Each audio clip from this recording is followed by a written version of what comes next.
November, 1941. I've always felt responsible for World War II.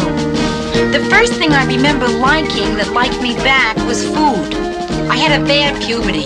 It lasted 17 years. I'm a high school graduate. I went to art school. My entrance exam was on a book of matches. I decided to move out of the house when I was 24. My mother still refers to this as the time I ran away from home. Eventually, I ran to Minneapolis, where it's cold, and I figured I'd keep better. Now I'm back in Manhattan. New York, this is your last chance.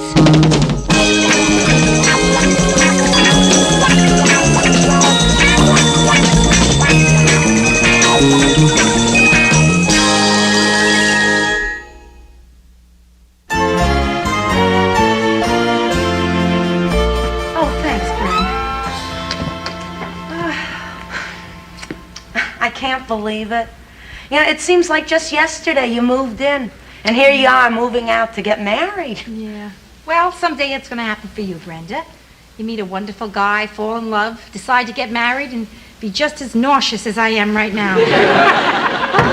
Oh, that's Joe for the trunk. Listen, can you... I got it. Thank you. Hi, Joe. Hi, honey.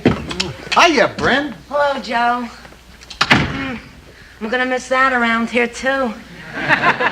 The lingering scent of Aqua Velva. It's ready, huh? Yeah, all ready, Joe. Listen, why don't I get Carlton to give you a hand? The doorman? No, he's really loaded again. What do you mean, really? He just blew his whistle to hail me an elevator. Hello?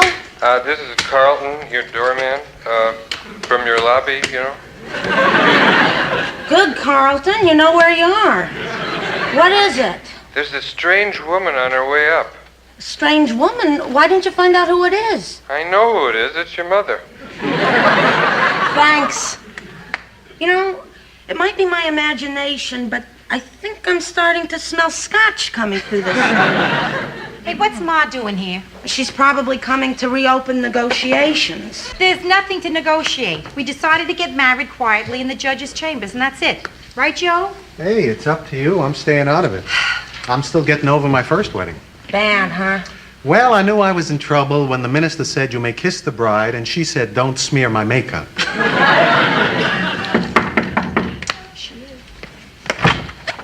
Hi, Ma. Hi, Rhoda. Hi, Brenda. Hi, Ma. Hi there, son-in-law.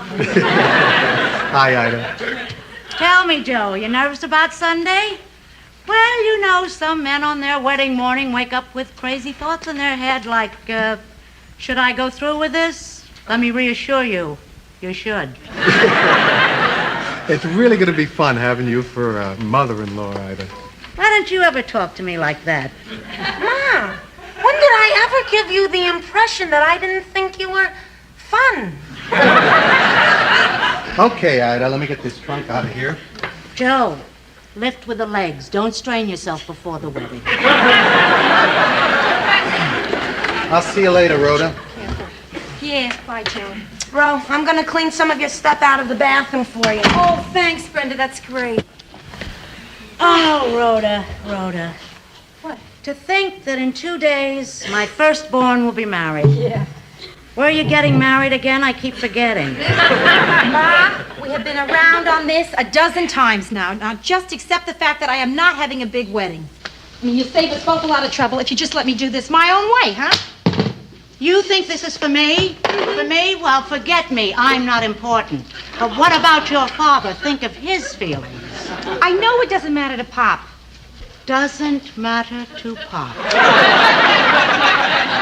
Well, let me tell you, little lady, that just the other day I heard that poor man say to your Aunt Rose, if Rhoda doesn't have a big wedding, there will be no living with Ida.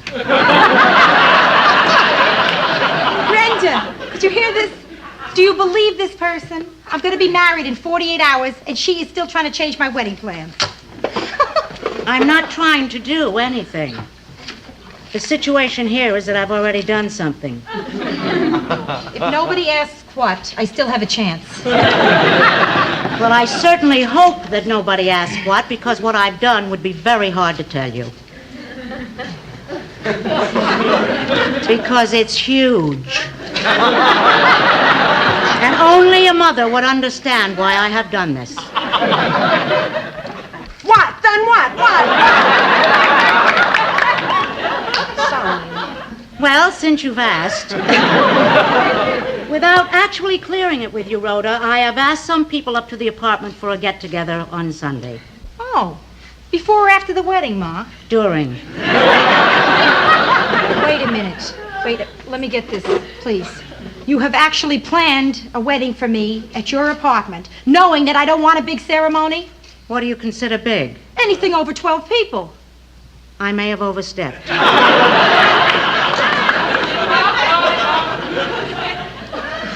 How many, Ma?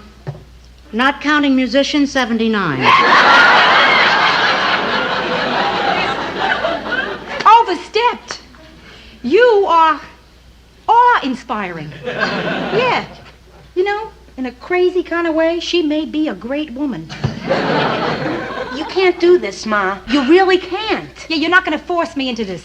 I mean, you can do a lot, but this you can't do. No way. You have I'm really not doing overstepped it. You yourself. understand? Ma, I'm going to have my marriage the way I want to have it, the way I planned it originally, no matter what. Because this time, it isn't just another day in my life.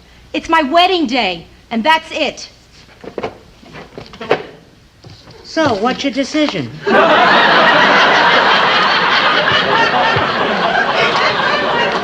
are we kidding, Rhoda? She's gonna get you. How?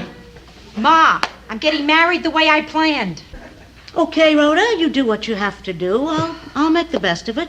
She's gonna get you. Of course, I don't know what I'm going to do with those 79 people on the folding chairs facing the mantel. Not to mention Grandmother Morgenstern, who, when I called her at the home,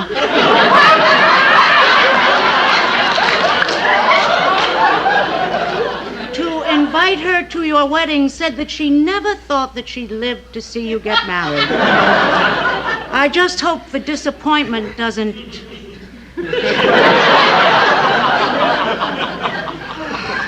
She got you. Okay, Ma, okay. You win, you're still the champ. If it's all right with Joe, we will get married at your place. Whatever you want.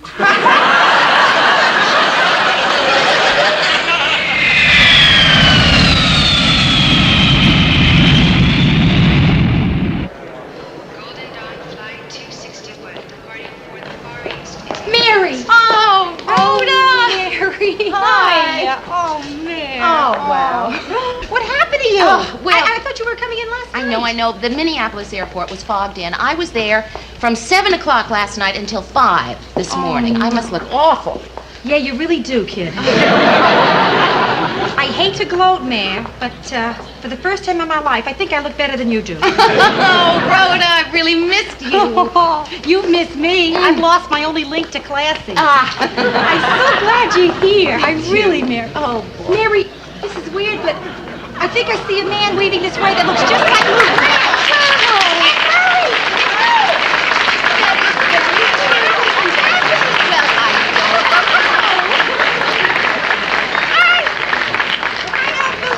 I don't believe this. Sorry we're late, Rhoda.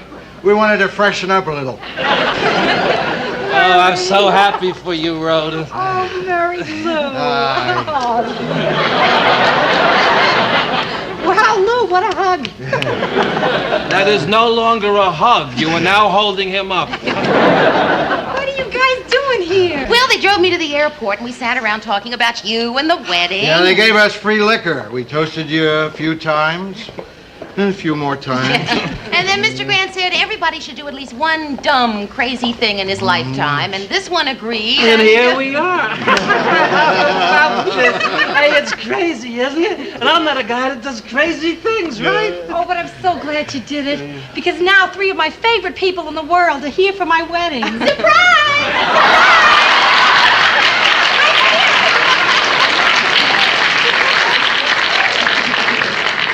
Well, 3 out of 4 ain't bad.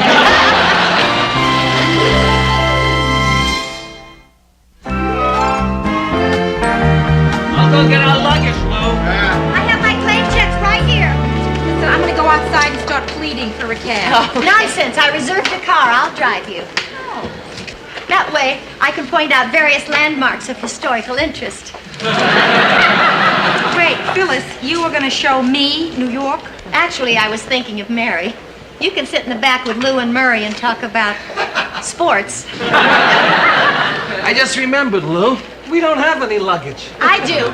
Mary must have a suitcase. Where's your stuff, Mary? Yes, it's white. Mr. Grant has my initials on it. No, wait, no, I didn't bring that one because the handle was broken. I'll find it now that you've narrowed it down for me. I'm looking for a suitcase with your initials not on it. I have several pieces, all brown. Brought everything in paper bags, huh? Hey, you want me to get them for you, Phyllis? Oh, Murray, I can't refuse you anything. Yeah, I'll be okay as long as I don't look at that part that goes round and round. Hey, kid, I got so much to tell you. Oh. Yes, Mary, I do too. Phyllis, I just saw you on the plane. I lead a very full life. You know, Phyllis, I'm really surprised you're here. Oh? I mean, don't get me wrong. It's very nice, and I think it's terrific of you to come. But I'm just somehow surprised. I don't know why. Could it have anything to do with the fact that I wasn't invited? That might be it. Your friendship has always been very special to me, Rhoda. I wouldn't deny myself a chance to meet the man you finally hooked. I'll get the car. Can you two manage? We'll try. Always keep the clasp next to you. You're in New York now. So, tell me all about the wedding. Okay. Well, you know the simple ceremony in the judge's chambers? Yeah. Out. What? The entire scene has moved uptown to my parents' apartment in the Bronx. Yeah. At this moment, my mother is cornering the market in chopped liver. Oh, Rhoda, you're getting married at home. That's wonderful. Yeah, there's more. My mother bought me a wedding gown. White, with a veil. Oh. Yeah, it took me 2 hours to talk her out of adding a train to be carried by 5 little cousins. Listen, I just can't wait to meet Joe. Is he wonderful? That's uncanny. You've never met him, and you just described him to a T. And listen, if you like his type, let me know. Oh, there's a lot more of them here than there are in Minneapolis. This is where they come from. For some strange reason, I feel like calling somebody Buana.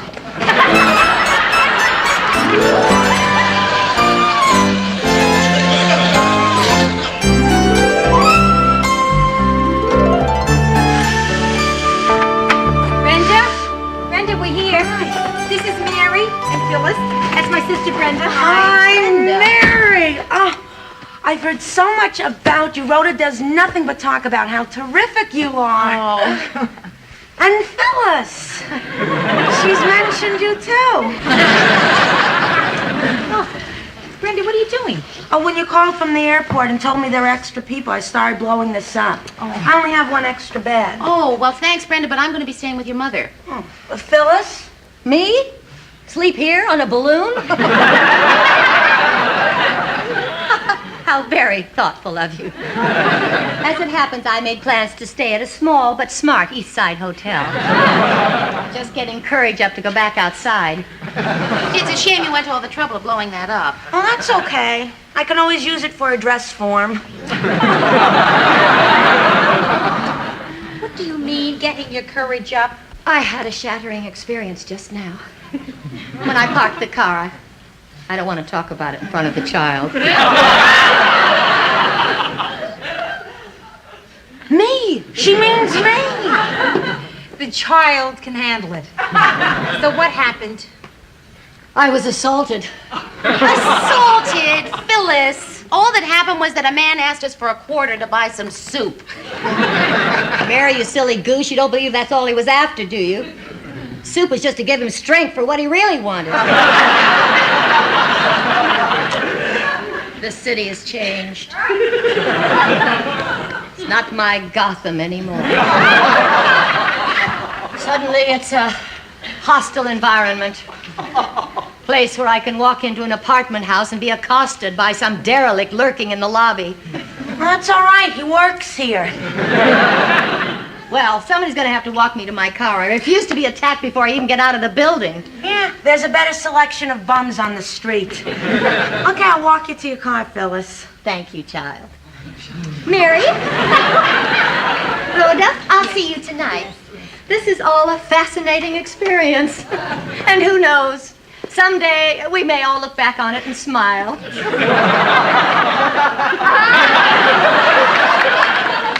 She's everything you said she was.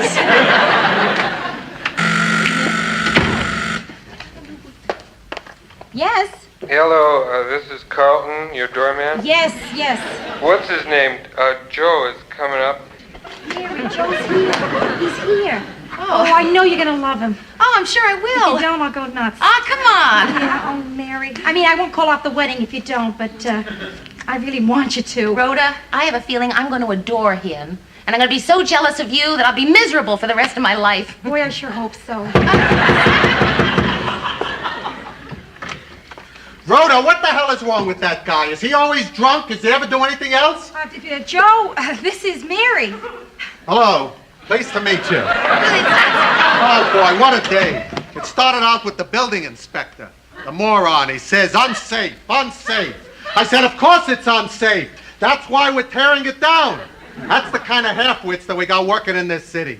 It was a miserable, dirty job. That clown came in and he messed up everything. I got myself a parking ticket, and now that drunken doorman of yours, he tells me I gotta use the service entrance? You don't even have a service entrance. I tell you, the people in this city are getting dumber and dumber by the minute. I gotta go wash up.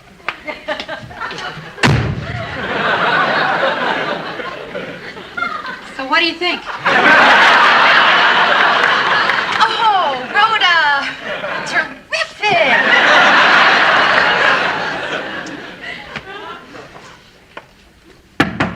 Yeah, come on in. I'm just washing up. Listen, Joe, I don't care what kind of a day you had at work. That is my very best friend in the world standing out there, and you just acted really cruddy. Well, what'd you expect me to do? Kiss a hand? No, but I thought at least you could be nice to her. Hey, considering how I feel, I was nice to her. I mean, what do you want me to do? Forget that I'm ticked off and do a whole social number?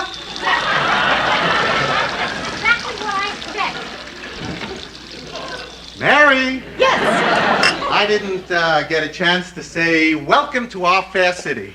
Oh, and I didn't get a chance to say how truly wonderful it is to be here. You heard everything we said in the bathroom. Yeah, I sure did. You understand. You're bugged all day on the job, and look, I'm really sorry. I'll be okay in about an hour. Hey, Joe. You're okay right now. It's really nice to meet you, Mary. It's nice to meet you, too.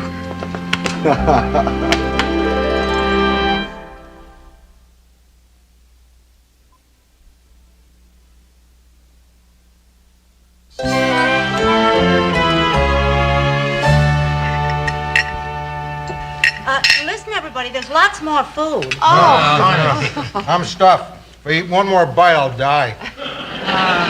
You're sweet to say that.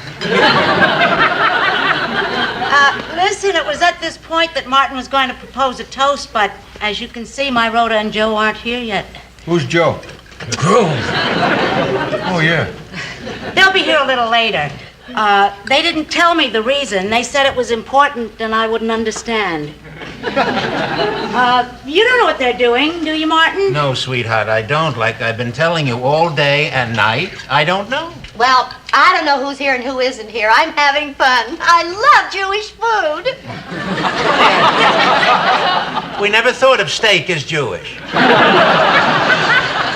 Brenda, do you know what Rhoda and Joe are doing that's so important? I can't tell. Can't tell. Well, it's okay, darling. You want some more cake? Yeah. Come on into the kitchen and we'll get it together.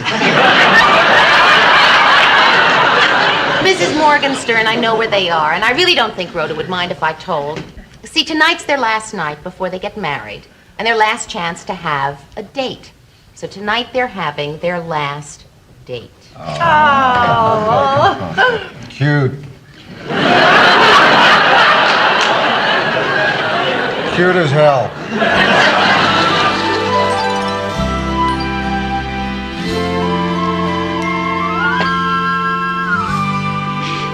You finished? Yeah. You didn't eat anything. Yeah, but this is the last night I have to watch my weight. Joe? Yeah. Listen, no. Yeah, I want to ask you... Go ahead and no, ask never me. mind. No, Come no, on. it's hard. Why should it be hard for you to ask me anything? Joe, you'll never understand me till you learn to be insecure. Okay, I'll ask you. Joe, do you have any misgivings about tomorrow? I mean, any second thoughts? Why am I being subtle? Is there something in you screaming, how do I get out of this? No. Joe, you can tell me the truth. Really, please. It's only natural. Okay, sure, I've had a few thoughts. What? But it doesn't mean anything. Oh, come on. Haven't you had a few minutes where you were worried whether you're doing the right thing? No.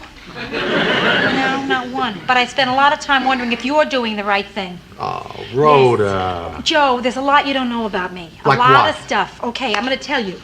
First off, I'm not easy to live with. I'm overly sensitive. You look at me cross-eyed, I go to pieces. So I love reassuring you. No, you won't know when it's happening. See, when I feel hurt, I do one of two things. I withdraw or attack. And the eating thing, Joe, sometimes I go 2 days straight talking of nothing but food. I'm boring. I'm a boring person, Joe. Not to mention my temper, or my mother, or the fact that I have no experience whatsoever living with a man. I mean, Joe, there's your life, Joe Gerard, stretching out in front of you. You're going to be living with a woman who is either crying or mad at somebody, or talking about food. One terrific life. Oh, I really must love you. I feel so sorry for you. Look, Rhoda, everything you just told me about yourself, I know. And well, you want to know a surprise? Sure, I know. You're going to say you love me for all those things. No. Some of those things are really a pain. And some of my things are a pain. But I have no choice here because I'm in love. And I've been around long enough not to try to change someone. So I just want to ask you one thing. Sure. What? If you could fix that thing where you attack, because that really scares me. Oh, Joe, I'll try, I swear. Believe me, I'm going to try. You're looking at somebody who's going to get E for effort in this marriage. Marriage. Yeah. This is my last night single. Mine, too. I was more single than most people. Hey, you know what would be an appropriate thing to do tonight? I mean, before we go up to see your mother? What? Just so we're ready to settle down, let's sow our last wild oats.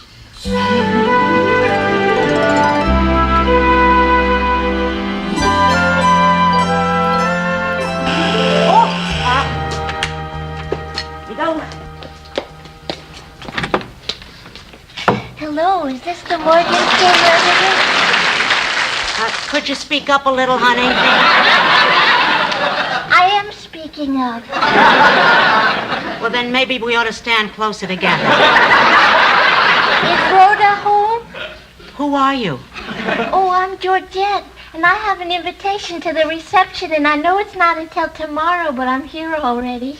I wondered if I could help with anything. Of course you can. Come on in. You can help us eat some food. Rhoda will be thrilled to see you when she gets home.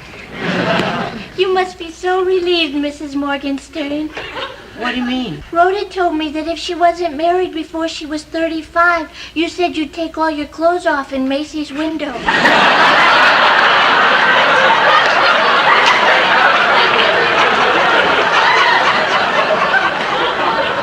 Lower your voice, honey. Everybody, Georgette, and vice versa. Hello. Hi. Please don't get up.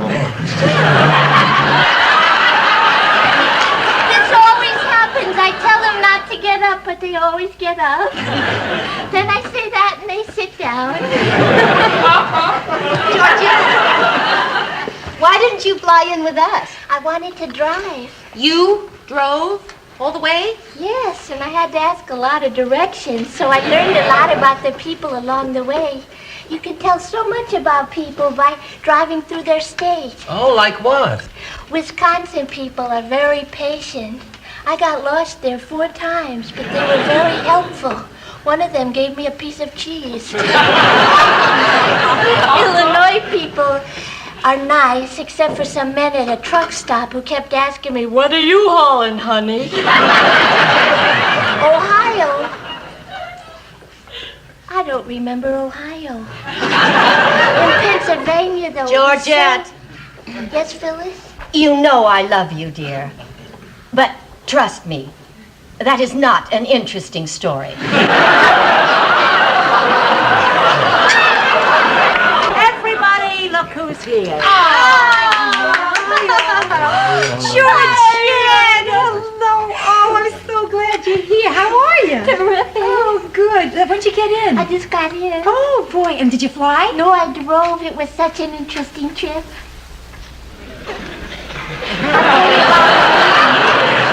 Yeah, sure.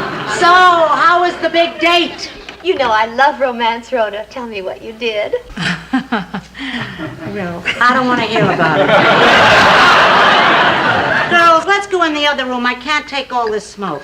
Yeah, it's too smoky. Let's get out of here. Oh, good. Just in time to clear the table. I'll help you. You are getting married tomorrow. Yeah, Mary. I sure am. You know what I was just thinking about? Of course I know what you're thinking. You're thinking about all the old times, weren't you? They were good times. Wait, everything doesn't seem so great. How about some of those dumb dates? Oh. Hi! Hey, I think I'm gonna sneeze. Achoo! Did you ever have a blind date making fun of your entrance? Oh, gosh, no. Thieves, that's the word. Thieves. Like the last guy. Arnie the exterminator. Used to pick you up in that van with the picture of the bug lying on his back. Little feet up in the air and wreath on his chest. It was disgusting. Mary, now just look, exterminating is an honorable profession. Okay, all right. It's not just a job. Rhoda, the man was always asking you to lend him money. Just until termite season. Allow me to introduce myself. I'm another person in the room. Rhoda Morgenstern. Oh, how would I know? How do you do? And this is my date, Mr. and Mrs. Almond. You really think I'd make a derogatory remark about a person just because he's a shrimp? You see what I mean? The drugstore's closed, so I guess I'll quit smoking again. Hi, got a cigarette? Eric, I'd like you to meet my friend Rhoda Morgenstern. Rhoda, this is Eric Shrimp.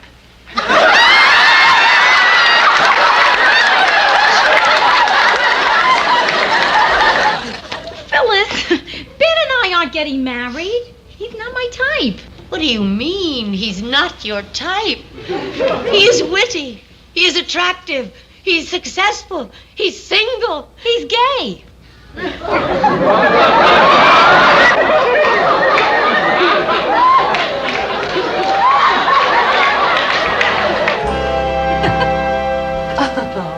Finished talking about me?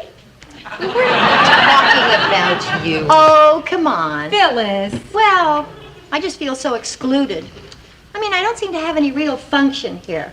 You didn't pick me to be a bridesmaid. I'm not having bridesmaids. There's always an excuse, isn't there? The point is, I'd really like to do something to help. Please.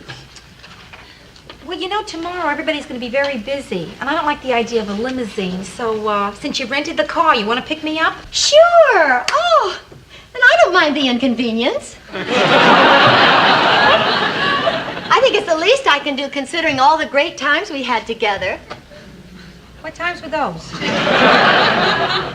I wrote her. It's after 12 o'clock. It's our wedding day. Oh, how wonderful!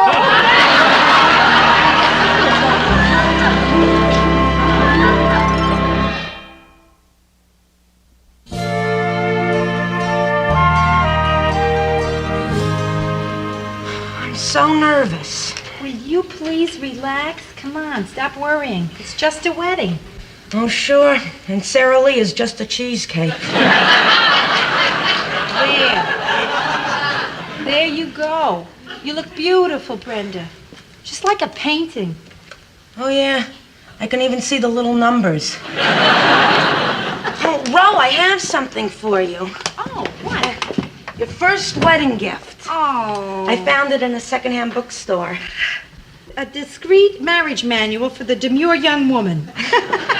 When was this published? 1900. Oh, I can tell it's old. They only list one erogenous zone. And it's not even a good one. Wonderful, thank you. Hello, Ma. Oh, hi, Mary. I thought it was... Oh, sure, put my mother on. Probably too shaky to work the dial. Hello, Ma. Yeah, you want to talk to Rhoda? All right, Mrs. Rhoda. She's making nervous jokes. Hello, Ma. God bless you, too. Oh, I thought I'd wear the white dress. You know, the long one with the... Now, Ma, please. I mean, how hard is it to get into a dress, huh? So what if I send Brenda up there to help you get into it? Well, listen, everybody's going to be looking at you anyway. Well, I figure somebody jumps up on a chair and hollers, whoopee, they're going to attract some attention. Okay. No problem. Because if I need any last-minute stuff, Phyllis can help me out when she picks me up. Yeah. Now, Ma, please. Okay. Brenda, I'm telling you that dress is gorgeous. Well, it's got a lot of miles on it. This is its 5th wedding. And if it hears you're next one more time, it's going to throw up. Great. Listen, I'm glad you're already dressed. You got to go uptown to the Bronx and help Ma get ready. She's been ready for 30 years. True. But okay, Ro. All right, good.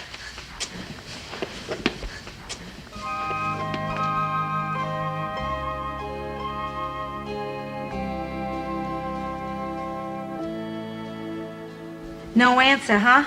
Are you sure you're ringing the right room? Mrs. Lindstrom in 208. Oh, I guess she must be on her way then. No message, thank you. Carlton, the doorman.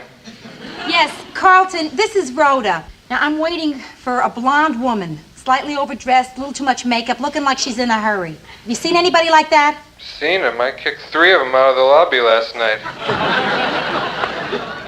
No, Carlton, this is a friend of mine. I'm waiting for her to take me to my wedding. Carlton, I'll be right back. Hello. Oh, hiya, Brenda. No, I'm completely ready here. It's just that Phyllis is very late. Yeah, is anybody there yet? Standing room only, huh? They weren't going to miss this one, were they? No. Listen, I'll call you the minute Phyllis gets here so you know when we're leaving. Yeah, so long. Carlton, you still there? Hello, this is Carlton, the doorman. Yes, Carlton. Now listen to me, please, carefully. Now, this blonde friend of mine has a dark green car. She might be having trouble finding a parking space. How's the traffic? Traffic? Yep, it's out there. Listen, I'm going to come down there and look for her myself. Oh, good. It'll give me a chance to kiss the bride. Carlton, there's $1 in it for you if you keep your hands off the bride.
Mary? Yes. Excuse me. Mary, do you think anybody has noticed that Rhoda isn't here yet? Yes, I think they all know. I mean, the ceremony was supposed to start an hour ago. Uh-huh. No, they don't know. I've done too good a job of distracting them, and I have to keep it up. This is Rhoda's best friend, Mary Richards. Mary, this is Joe's mother. Ma, you already introduced them. 4 times. It's good meeting you again, Mary. Thank you. Mrs. Morgenstern, we are all a little aware that Rhoda and Phyllis are a tiny bit late, but I'm sure they'll be here any minute, and I really don't think you have anything to worry about. Mary, you've always been like a daughter to me. So shut up. Phyllis!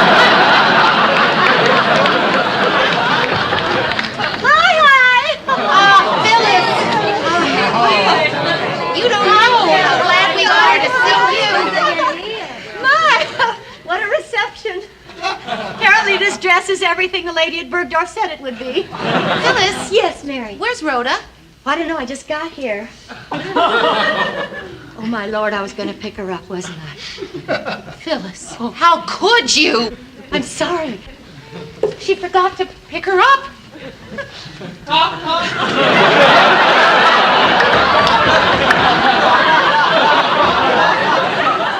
Ida, dear, you can't imagine how sorry I am, but it just completely slipped my mind.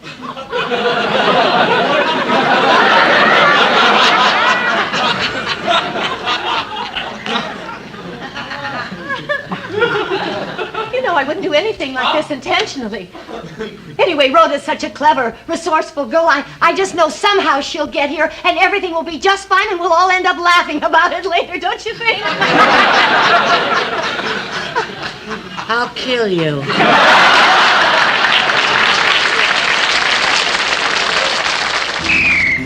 Taxi! Taxi! Taxi! Taxi!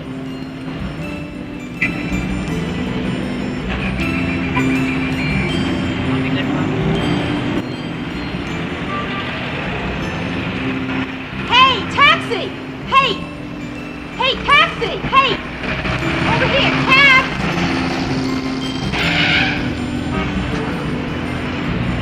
Hey, out of the street, sister!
Well, I just guess I owe you all an apology.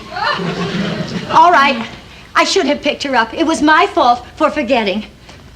Well, you know me, Mary, old scatterbrained Phyllis.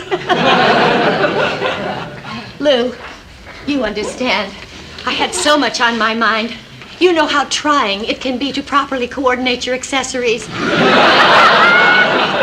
Murray, darling, you, of all people, understand how contrite I am. And if a person is really contrite...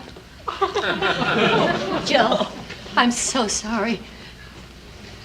Grandma, I'm so sorry. I'm so sorry, Grandma. We haven't had the pleasure of meeting yet, but please forgive me. Oh, my heavens. Won't somebody please forgive me? I forgive you. Thank you. You're welcome. Thank you. But if I were you, I'd get my tail out of here before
Rhoda! Oh, where are you? Oh, down in the lobby, of course. Where else? Oh, Rhoda, I'm so glad you're here. Mom was freaking. She was getting ready to have me stand in for you. Yeah, she's here. Hold on just a minute. Phyllis, Rhoda wants to talk to you. Real bad. Mary, why don't you talk to her? Phyllis won't come to the phone, Rhoda. Yeah, sure. What do you want me to tell her? Rhoda, I come from a small town in the Midwest. I can't say that. I'm from the Bronx. I can. Go. Uh-huh. Sure. Rhoda. Never mind, Brenda. I'll tell Phyllis myself at the reception. Mary, you can't blame me. You know what she put me through? Well, you know, Phyllis, she was just... Don't defend her, I Mary. wouldn't do that. No. Do you believe I took the subway? The subway, Mary. There was this one weirdo tried to write graffiti on me. Well, listen here. The dress is shot. No, it's not. I'll never be able to wear it again. Listen, you look terrific. Oh, Considering. Even not considering. You look great. how's Joe taking this? It's incredible. He's the calmest one up there. Oh, no. If he's calm, he's really bugged. It's like the drums stopping just before the Indians attack. Rhoda, are you... Well, I'm very optimistic about this whole thing. Pop, I'm all right. She's going to be just fine. Oh, sure. Listen, there's just a couple of last-minute details. The accordionist, he wants to know if you want him to play Because, The Wedding March, or Lady of Spain. Okay, listen, I'm going upstairs. Oh, all of a sudden, I'm jelly. I would think of food, right? Rhoda. I know, kid. I love you, too. Okay, just, buzz the thing when you're ready. Right. One if by elevator and two if by stairs. Okay. You know, honey, your mother and I were talking last night. Yeah. You know, the kind of conversation you have at 4 a.m. when your mother nudges me and says, Martin, is my crying making it hard for you to sleep? Well, you were a little emotional, what with you getting married and everything. Well, we felt frustrated, honey. I don't know, we were so anxious to let you know what our feelings were. Pop, you don't have to say a word. Well, so your mother decided it would solve everything if just before the ceremony, I said something terrific to you. Okay, go ahead.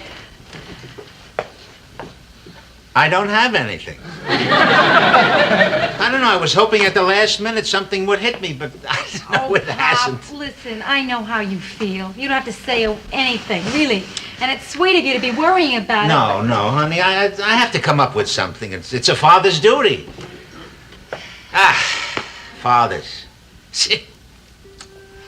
Fathers, you come home late from work. Kids are all asleep. You never get a chance to see them enough. By the time they're old enough to stay up late so you can see them, they don't want to stay home. And then comes the time when you can't stay up late enough to see them when they come home. So, Rhoda, I just want to say, it's good to see you. Come on, let's go. One lift by elevator.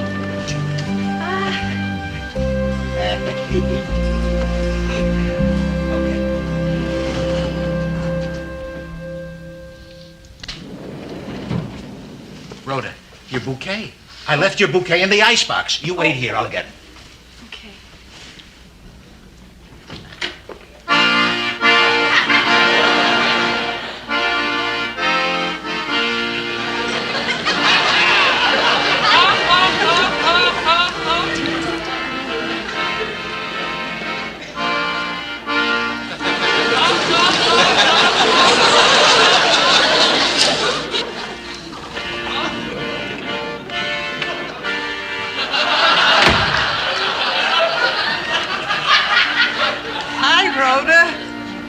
What's new? Nothing much. Same here.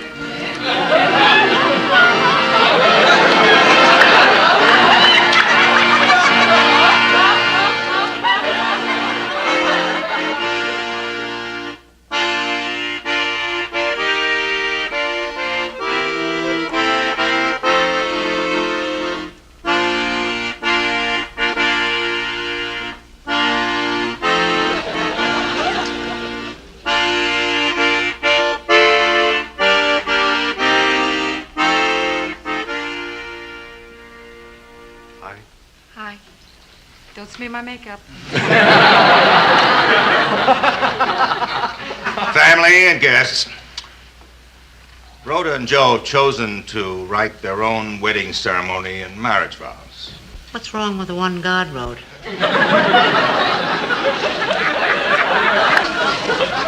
We're here today to witness the marriage of Rhoda Morgenstern and Joseph Gerard, who didn't want to take up too much of your time. They just wanted me to say this. When two people love each other, it's natural that they want to share each other's lives. Because love is what matters most. It doesn't solve everything. It doesn't promise everything. It just matters. Now they'd like to say something to each other.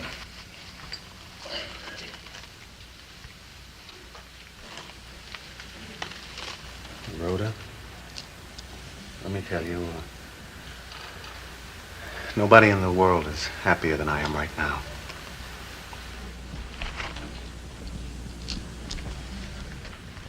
Joe, you know, don't you? Whatever it is I've got to give, you got.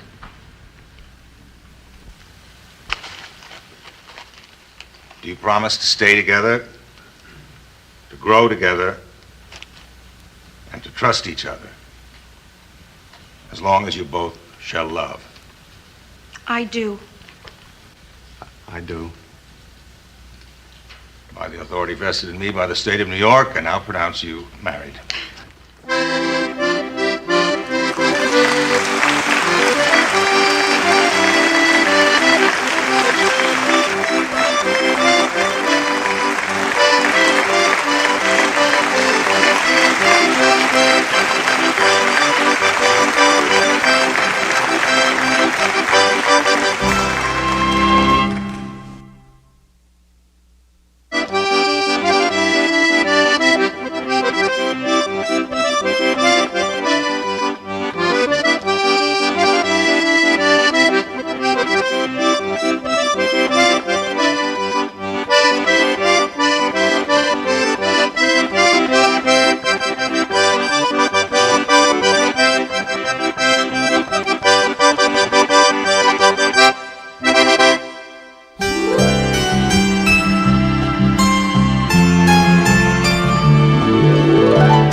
December, 1941. I've always felt responsible for World War II. The first thing I remember liking that liked me back was food. I had a bad puberty. It lasted 17 years. I'm a high school graduate. I went to art school. My entrance exam was on a book of matches. I decided to move out of the house when I was 24. My mother still refers to this as the time I ran away from home. Eventually, I ran to Minneapolis, where it's cold, and I figured I'd keep better. Now I'm back in Manhattan. New York, this is your last chance.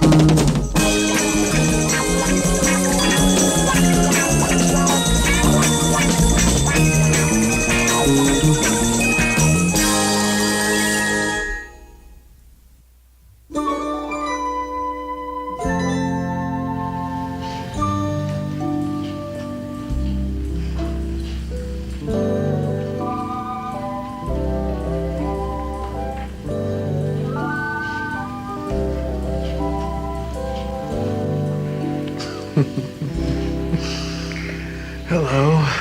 Hi. I didn't mean to wake you up. Oh, yes, you did. Yeah, I did. You didn't have to. I was already awake. Then how come your eyes were closed? I was just thinking back to all the nice things that happened. Like what? Oh, like about an hour ago. I remember it well. You know something, Joe? What? Here we are, one day married. Nothing's different. I mean, well, one thing's different.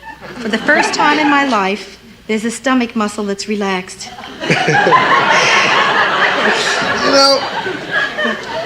I'm really glad we didn't go away for a honeymoon. Oh, yeah, me too. I figured if we would have gone somewhere, we'd just be getting there now. This way, we've already arrived. All right. And the view would be just the same anyway, right? Hey, you're not sorry we didn't go somewhere, are you? Like a resort hotel or something? Oh, no. You know what I like? What? Where you pack a lot of heavy sweaters, you jump in the car, you drive up to New England. Just when the leaves are starting to turn, first frost in the air, you rent a cabin in the woods, set a roaring fire, and then you lie in front of it with a glass of wine. Gee, I've never done that. Neither have I, but it sounded good, didn't it? You want me to fix your breakfast? Nah. Ever? Hello, happiness. Oh, Joe. Yeah. Isn't it nice to know that as happy as we are today, there's someone who's even happier? My mother. Oh, yeah. She sure was happy yesterday. Oh. Say, what was she hollering to us when we drove away? Oh, who knows? Probably some final words of wisdom like, be sure to have a hot meal first.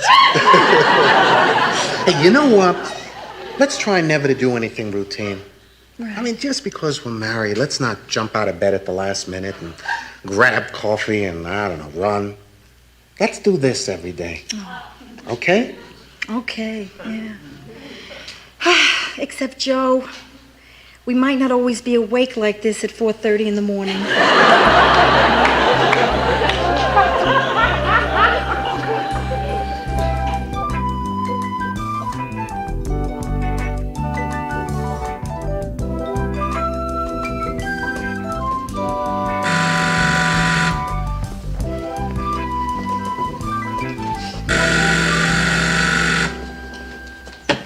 Yes, Carlton?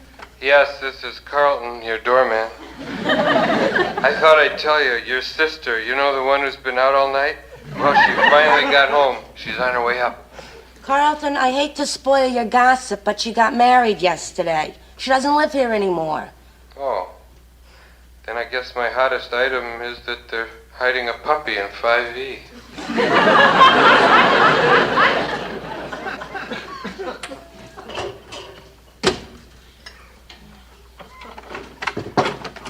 Hi, Brenda. Hey, it's Mrs. Gerard. Yes, it is. Mrs. Gerard. I bet it feels funny hearing that for the first time. What first time? Ma kept introducing me like that all last night. This is Mrs. Gerard, thank God. Hey, what are you doing here so early the morning after your wedding? Even I'm exhausted. The thing is, we left at 7 o'clock. How late did you stay? Oh, we left a lot later. Yeah? So tell me everything that happened after we left. Oh, everybody said you look beautiful. And everybody said I look beautiful. You did, yes. And Pop had a few drinks and asked people to guess what the wedding cost. No. And Ma had a few drinks and told them. You know, the last thing I remember was all our aunts walking into the sunrise, each one carrying a centerpiece. Perfect. Wedding. Just terrific. Yeah. Really. Even Nick said so, and he's been to a lot of them. Nick, who's that? Yeah, the accordion player, Nick Lobo. Oh, yeah. Gee, you know, I never got involved with anyone so fast in my life. How involved did you get? Well, I can almost play Lady of Spain. Hey, you want something to eat? No, Brenda, listen. I just came by to get these wedding gifts out of your way and to return your key to you. Oh, Ma's been trying to reach you. She called me because she didn't want to disturb you on your wedding night. Yeah. She probably wants to know if I fainted. Well, I'll talk to her later. Unless this is her, in which case I'll talk to her now. Hello? Yeah, it's me. No, Ma, there's nothing wrong with the marriage. I just dropped by to see Brenda. Well, to tell you the truth, married life seems to agree with me so far. Yeah. Ma, I know there's more to it than just that. Listen, I'm pressed for time here. Could you tell me what you want? What do you mean a wedding gift? You already gave us a wedding gift. The wedding. Funny, I never thought of that as my gift to you. Yeah, okay, well, all right, Ma, tonight, all right, you could come over after dinner, I suppose. But I don't know what time we'll finish. Good thinking, Ma. If you come over for dinner, that means you'll finish with us. Yes, I'll see you at 7:30. The champ. Joe, I know someone gave us wine glasses. Now, they gotta be here someplace. Hey, who gave us a fondue set? Who didn't? Joe, I gotta tell you, you're being such a good sport not to complain about my folks coming over tonight. Oh, it's okay. After all, we've been married a whole day. I can understand how you can miss your mother. Very funny. Oh, Rhoda. Tell me, any news yet from the store?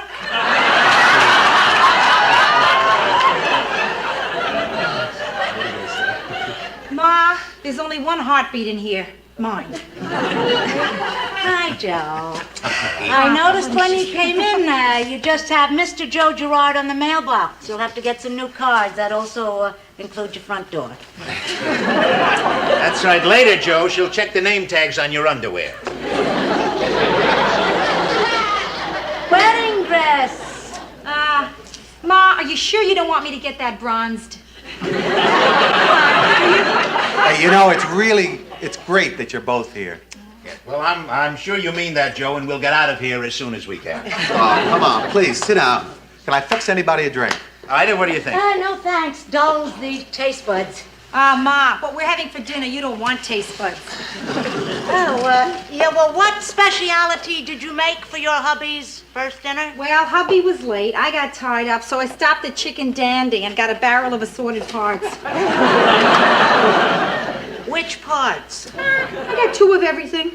Sounds like fun. We'll get some toothpicks, build our own chicken. I suppose you told Joe why we're here. Yeah, and Ida, it's sweet of you, but you really didn't have to get us a wedding gift. No, Joe, this is something we've been wanting to do for a long time. A very long time. An incredibly long time. You know, Rhoda probably doesn't know this, but when she was a little girl, ever since then, we've been putting a little something away each month to buy her a wedding gift. Yeah, if she'd gotten married at a normal time, she would have gotten just a nice, ordinary gift. But now... Now, wait, here comes the main event, ladies and gentlemen. You're going to see Rhoda and Joe, something to both of you from both of us. Thank you. That's beautiful. So sweet, isn't it? That's Thank really you, nice. folks, Thank you. honestly. Just what I wanted. Not a fondue set. Come on, open it up. The top comes off, honey. I can't get it. There we go. That's your honeymoon. Hey, Joe, look. 2 tickets for a cruise. 10 days to the Caribbean. Yeah, 5 days each way. You know, that's what we did on our first anniversary. Tell me, what do you think about it, huh? The cruise, Ma? I think it's the loveliest thought. We both appreciate it, right, Joe? yeah. We Beautiful. really do, thank you. But I gotta be honest, we were planning sort of a different kind of honeymoon. One where we could just be alone. You know, the 2 of us. Well, I mean, what better place to be alone? On an ocean. You don't even have to come out of your cabin. Yeah, I guess maybe. No, it sounds great, babe. Yeah? Yeah, moonlit nights at sea. You know, fresh air, sunshine. Oh, listen, Rhoda, you're going to love this cruise. As a matter of fact, we loved it so much we took it again last year on our 35th anniversary. That's right. You are going to have a ball. I mean, the food is simply great. Oh, that's wonderful. good. And the people are wonderful. I mean, they're really wonderful people. Well, that's great. Real hip people. Just like us.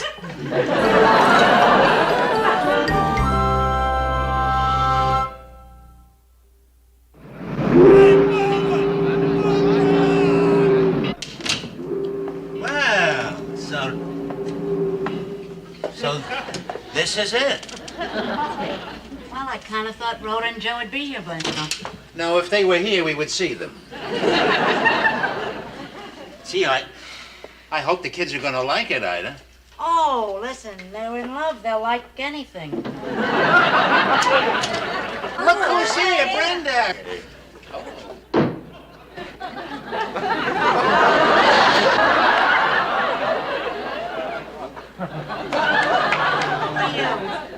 Ma, Pop, this is Nick Lobo. Nick, my folks. Hey. That's right, the accordion player from Rhoda's wedding here. Hey, right. Didn't we pay you? Martin paid you. Ma, he's my date. Oh, a musician. Yeah, right. And what do you do for a living? When's Rhoda getting here? Well, any minute now. Yeah. What do you think, huh? Yeah, what do you think? Do you think she'll be disappointed, Brenda? I mean, maybe she was expecting more, huh? Well, there's an easy way to find out. Whenever she's trying to hide something, she always covers her mouth and talks through her hand. It's a nervous thing she does. Everybody in our family has a nervous thing they do. Hey, don't worry about it, Mama. She'll like it.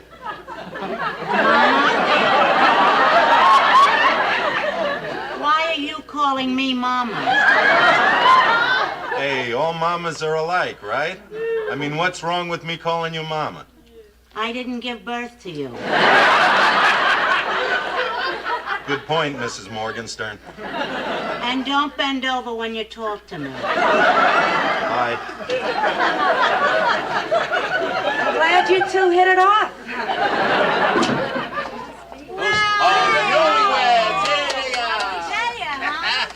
What do you think? Isn't there something, huh?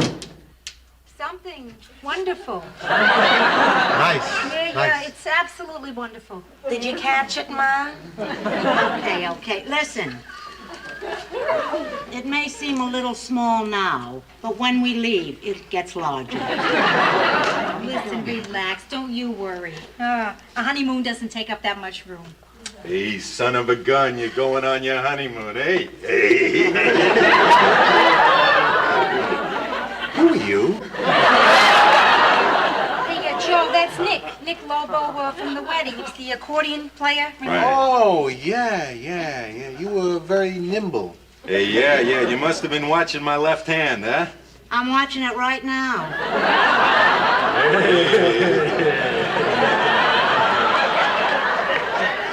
Where's the porthole, Ma?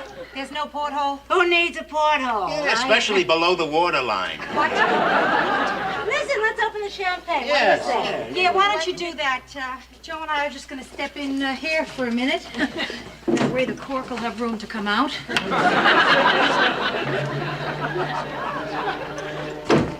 Oh, Joe. Listen, you gotta help me. We must think of a kind, understanding, sensitive way to tell my mother I'm gonna jump ship. Hey, we're gonna make it. Joe, it's terrible. Did you see those bunks? They're like twin torpedo tubes. I mean, even that floor isn't king-sized. Hey, once we're out at sea, it's gonna be fine. I mean, how much time we gotta spend in that room anyway? It's our honeymoon. Oh, yeah. Can you imagine 10 days cooped up in this place?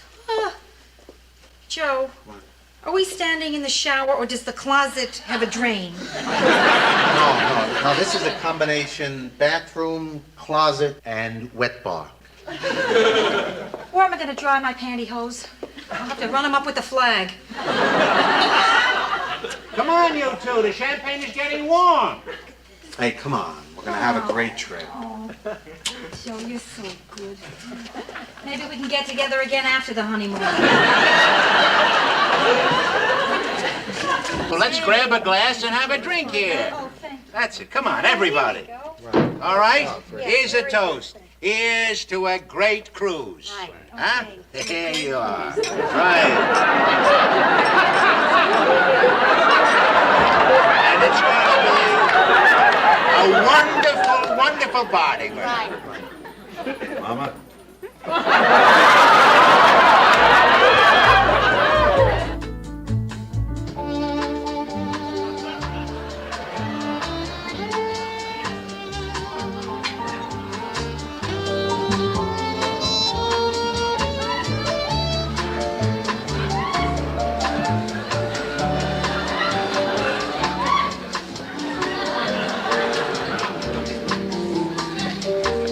Joe, we're the only people on the entire ship under 70. Yeah, it's like Sun City with life preservers. Hey, Joe, look. What? The ocean. I knew it was out there someplace. Hey, what do you say, kid? You want to shake a leg, huh? Yeah, maybe it'll bring my circulation back. Ah, it won't be so bad if we just use the cabin to sleep in. Yeah, okay. Tonight will be your turn. It's a great way to start a marriage. After 10 nights in there won't be anything we don't know about each other. This is true. Okay, ladies and gentlemen, it's time to change partners. May I have this dance? Oh, yeah, certainly. I'll try to bring her back in good condition. I'd appreciate that. I just got her. I guess it's just you and me, partner. Joe, you behave yourself here. Now, you let me know when you get tired. By the way, my name is Fosner. Hi, I'm Rhoda Morgenstern. Rhoda Gerard. Just an old reflex. Oh. Do you play shuffleboard? No, I don't. Oh, that's all right. I'll teach you. Tomorrow afternoon, right after your nap. Nap. Fine, I'll be sure to set the alarm.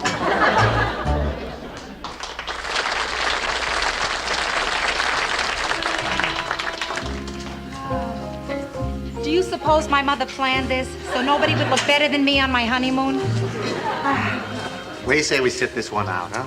Yeah, I want to save a little something for shuffleboard. Table 14. Yeah. Oh, there it is, Joe. Oh.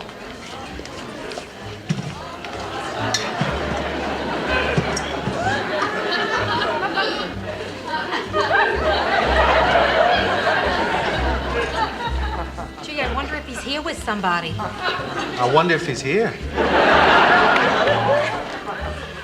Are we in Puerto Rico yet? No, afraid not.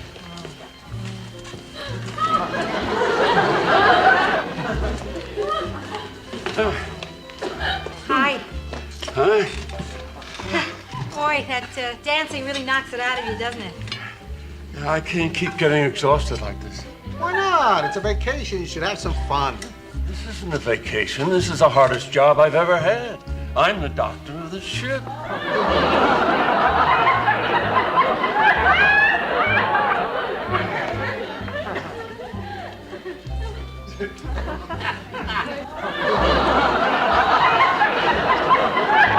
He seems to be okay.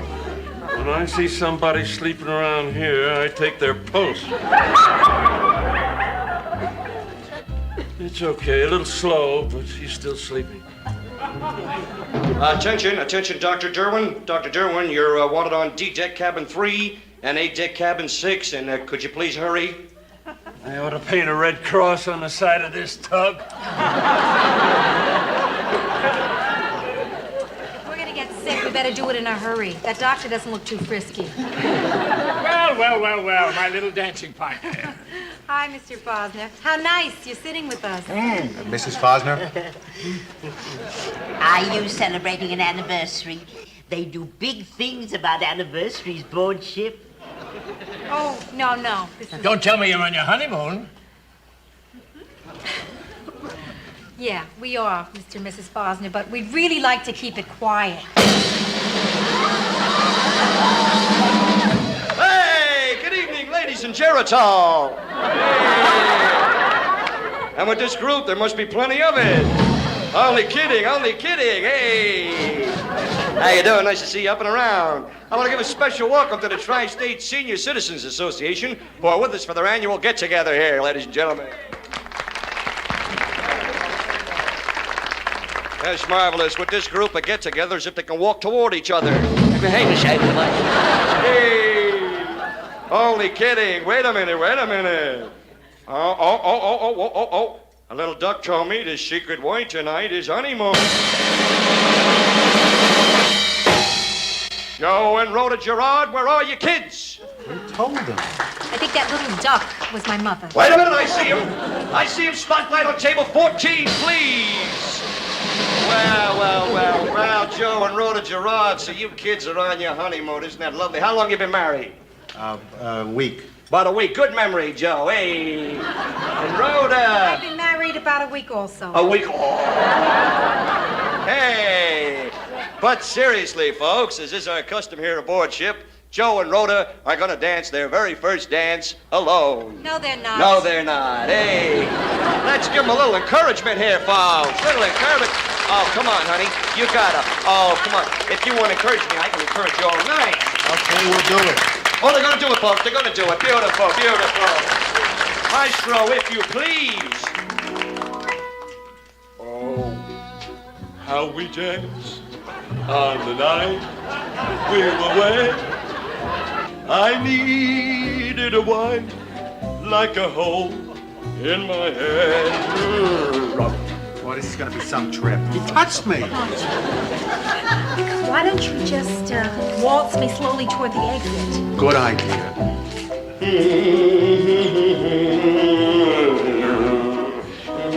Any last words, kids?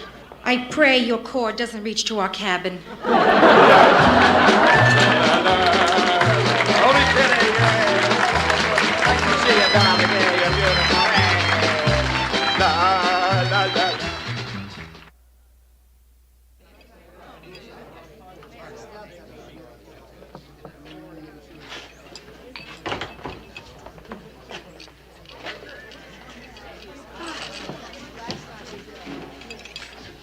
Can you believe the first stop on a Caribbean cruise is Baltimore? I've never been so happy to see Baltimore in my life. Joe, did you happen to see tomorrow's schedule of activities for the boat? No. Oh, it's going to be a heavy day. They're having a polygrip seminar. Later, an amateur limbo contest. Yes, that ought to keep that doctor busy.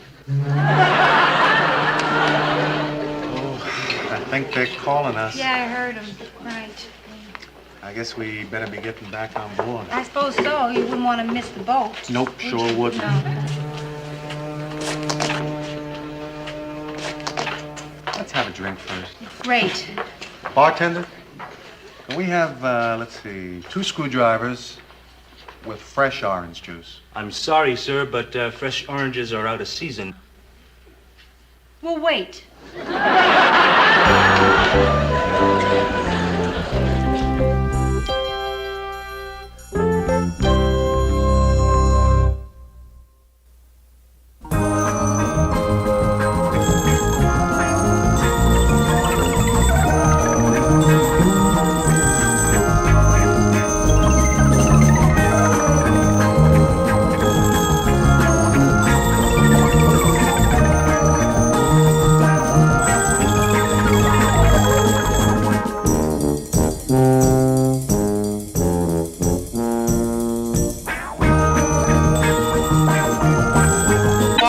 November 1941.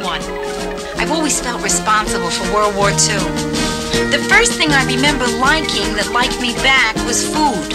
I had a bad puberty. It lasted 17 years. I'm a high school graduate.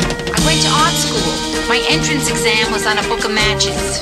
I decided to move out of the house when I was 24. My mother still refers to this as the time I ran away from home. Eventually, I ran to Minneapolis, where it's cold, and I figured I'd keep better. Now I'm back in Manhattan. New York, this is your last chance.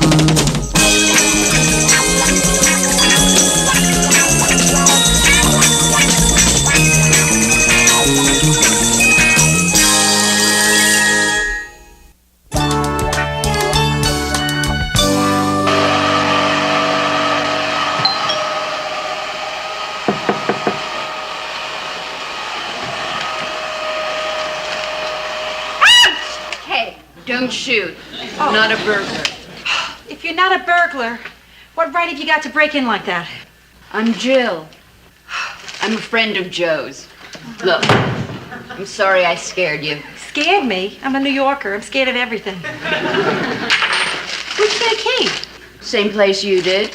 Joe gave it to me. Well, Joe didn't give me a key. Then how'd you get in here? I married my way in. I'm Rhoda Morgenstern Gerard, which replaces Jean-Pierre Romand as my favorite name to say. Well, what do you know? So Joe got married. Yeah, he did. Why? You surprised? Yeah. Oh, yeah, why is that? Well, you're not exactly the kind of girl I expected Joe to marry. Oh, who'd you expect? Me. Well, listen, how long did you two, go together? Well, 3 months till I moved to San Francisco. You mean he gave you a key after only 3 months? Well, actually, it was 1 month and then the key. Excuse me, when was this? Last summer. Oh, well, the summer. Well, listen, I mean, as long as you're married and everything, there's really no point in my sticking around here, so why don't I just get my stuff and split, huh? No, wait, listen. Why don't you stick around, Jill? I mean, have a drink. Joe will be home soon. What, are you kidding? I mean, why would you want one of Joe's ex-girlfriends to stick around? I was just trying to be sophisticated. To tell you the truth, I didn't feel so hot. But look, Jill, we are both grown-ups. I happen to be a couple years more grown-up than you. But, please stay, huh? Yeah, well, I wouldn't mind a drink. Okay, good. What do you want? I'd love a vodka on the rocks. Okay, vodka. Oh, boy. I'm sorry, Jill. We seem to be out of vodka. That's impossible.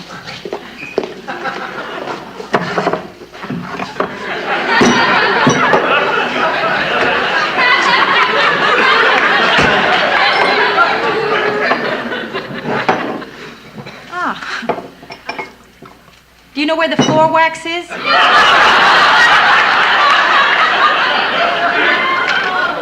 No. I do. Congratulations. Oh, boy, it's a good thing I stuck around. You know, I would have forgotten my painting. Oh, that painting is yours? Yeah. Oh.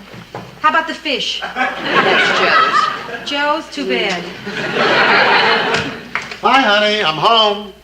Or in this case, hi, honeys. I'm home. Hi, Joe. Surprise. Jill. Jill. Hi. Hi, Jill. Hiya, Joe. Rhoda, did you meet Jill? Of course you did. This is sort of awkward for me. Why? Well, no. Only kidding. It's not awkward at all. So, Jill, did you meet Rhoda? Yeah. Of course you did. Congratulations, Joe. I hope the two of you are going to be very, happy. Thanks, Jill. Bye. My life's ambition is to wear white pants like she had on. That was a 30-pound girl you had there, Joey. What do you go for us slim chicks, huh? Well, look, there was a period in my life after my divorce when I was I know. I sort of expected it. I suspected something. I was going through the checks. Seemed very strange indeed that a person would have a charge account to a locksmith. Hey, wait a minute. This didn't bother you, did it? Huh? No. Huh? No, really not, Joe. Listen, I found out where you keep our vodka.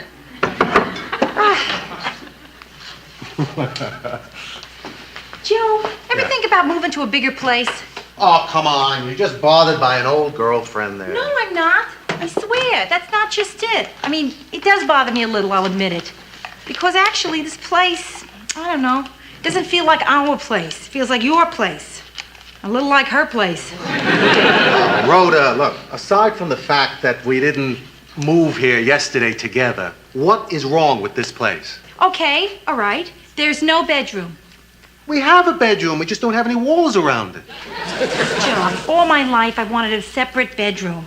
Really. I mean, the last time I had a room of my own was when I was in an incubator. Rhoda, you have to be realistic. I mean to say, it's tough enough to get a good apartment. If we ever did find one, it would cost twice as much as this place costs. But what if I can find it, huh? Why don't I just tell Brenda, a couple of other people, to keep their eyes open for us, okay? What do you say? Well, it would have to be a fantastic place to get me to move out of here. Joe, why should I have any trouble finding us a fantastic place? You simply open the paper and turn to fantastic.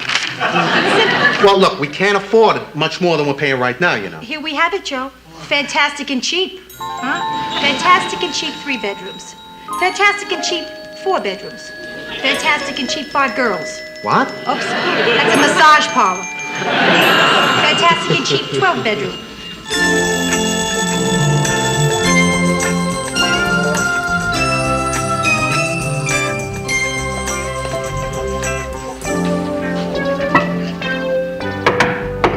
Rhoda! Yeah? I thought you'd never get here. My lunch hour is almost over. I'm sorry, Bryn. Ro, I got great news. Yeah. 9E is available. 9E is available. What is that, an apartment? Here in this building.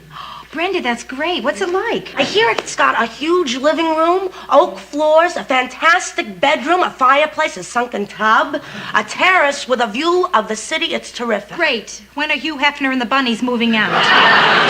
Are you kidding, Bren? I mean, we can't afford anything like that. $310. How come there's no sign out in front? Nobody knows about it. Carlton tipped me off. Wait, was he drinking at the time?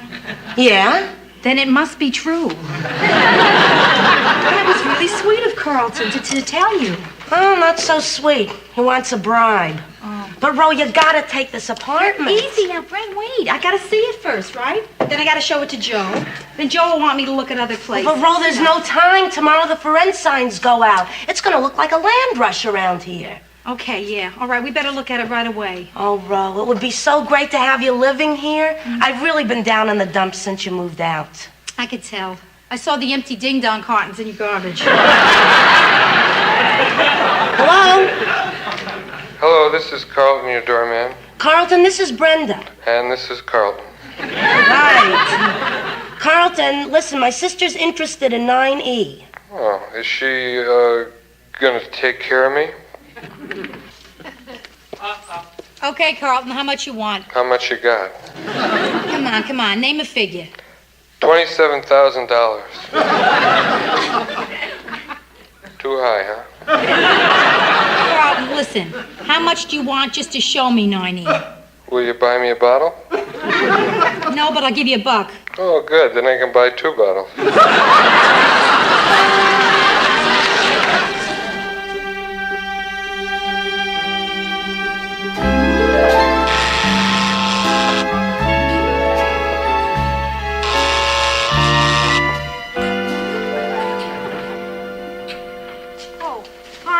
Carlton, the doorman, sent us. Oh, he said 2 Farah chicks was coming now. Well, until they get here, can we look around? Come in. My name is Luis Alvarez. Hi. What's your name, beautiful person? Rhoda Gerard. I'm beautiful person's sister, Brenda. Whatever. So, Ro, what do you think? I think it's the most fantastic apartment I've ever seen in my life. Listen, don't let Carlton hear you say that. He'll charge you more bribe. More? For this cruddy dump? Listen, I don't mean to be nosy, but, why are you moving out? My wife and I is getting a divorce. Oh, I'm sorry to hear that. That's too bad. Yeah. Well, listen, sweetheart, can we talk? That's all we do, is talk. But this time, I think we can work it out. Well, maybe tonight. Now I've got to get going. All I'm asking is a little conversation, a chance to talk with you. I'll see you tonight, honey. Boy, after tonight, you may not be leaving this apartment, huh? Oh, no, I've got to get out of here. If my wife finds out about her, I'm going to be in the... My wife says I'm cheating. My girlfriend says I don't spend enough time with her. I'm going to tell you something. There's no way to please a woman, man. So, beautiful person. Busy tonight? Yes, very. I'm married. That's okay. She is too. Yeah, I feel like I'm watching all my children. Hey, you a cop? What are you talking about? I just asked you if you're a cop. How did you know I'm a cop? I'm an undercover cop. My life depends on nobody knows I'm a cop. I can see the suntan mark from your shoulder holster. You know something? You're right. I'm glad you tell me this. You know why? Because one of my best disguises is I dress like a woman. I must make a mental note. From now on, no more peasant blouses. Listen, you girls can stay here. Look around if you want. I have to go out on duty. Oh, what are you disguised as now? Tonight, I'm disguised as good-looking Puerto Rican. Yeah, there's a man who enjoys his work. Are you kidding? I love my work. I love my work. When a poor deprived person like me, who never went to high school, can go out and are some of the finest people in this town, you know you're in a fantastic country. You like my place? It's, okay. Don't steal nothing.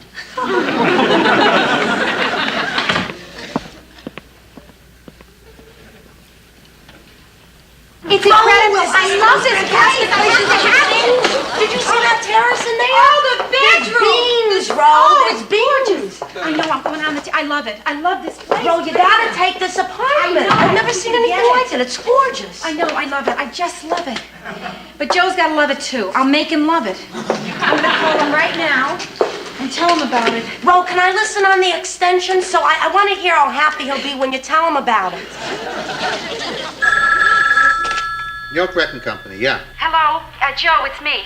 Oh, hi, babe. Yeah, listen, I got something to tell you. Listen, can I wait till tonight? I'm just on my way out to a job. Or maybe it could wait, but I can't. It's such good news, Joe. I found us a fantastic apartment. It's in Brenda's building, on the top floor. It's incredible. It has a separate bedroom, a fireplace. Tell him about the terrace. Don't forget. Yeah, the terrace, a terrace. Joe, we can barbecue out there. Barbecue in New York? You'd have to keep vacuuming the meat. Ro, tell him how cheap it is. Oh, and the best of all, Joe, $310 a month. Do you believe that? Hey, babe, it sounds nice, except for one thing. I don't think it's such a good idea to live that close to your sister. We won't have any privacy. Joe. She'll always be dropping in, No, you know. Listen, you don't mean that. I know you don't mean that. No, listen, I mean it. Now, look, I gotta get to work. We'll talk about it later, all right? Okay. Bye.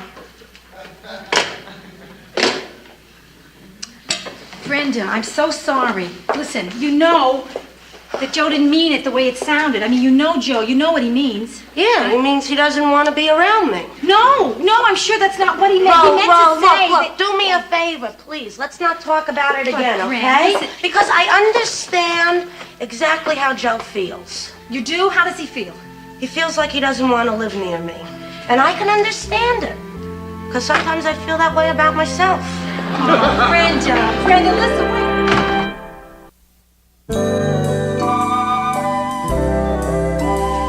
You remember today on the telephone when you said you didn't want to live in the same building as Brenda? Uh-huh. Well, Brenda was listening on the extension. You know something funny about great days? One rotten minute can kill it. I'm sorry. Hey, maybe Brenda thought I was just kidding. I don't think so. No, she has this date tonight. Well, and she can't feel too bad. Oh, yes, she can. She called Lenny. Lenny? Yeah. It's this pattern that Brenda has. Whenever she's feeling insecure or down or depressed about something, she does the same thing. She dates Lenny. Well, what's wrong with Lenny? Oh, great deal. A lot. But Lenny has one good point, old Len, yeah. When you call him up and say, come on over, by the time you say over, he's over. I gotta talk to Brenda. What are you going to say, Joe? I hope something will come to me.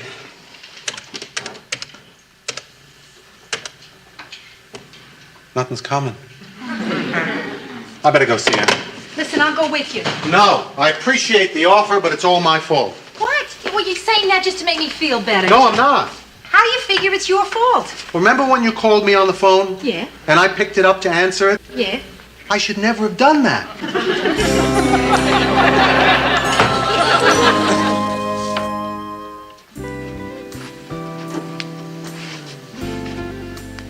Boy, Brenda, you're the most fantastic girl I know. You really are one great chick. Yeah. Convince me. Why am I so great?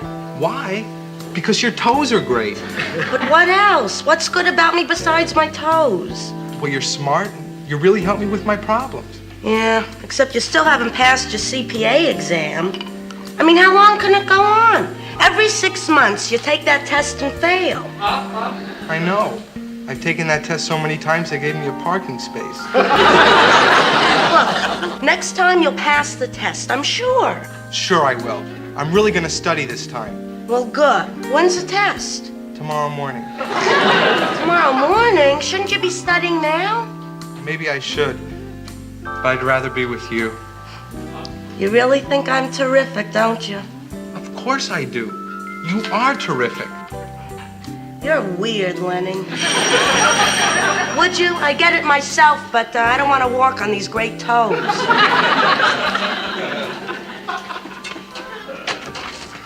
Hi. Hi. Bye.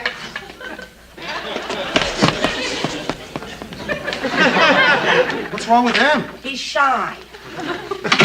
Oh, Brenda. But he likes me. Lenny likes me.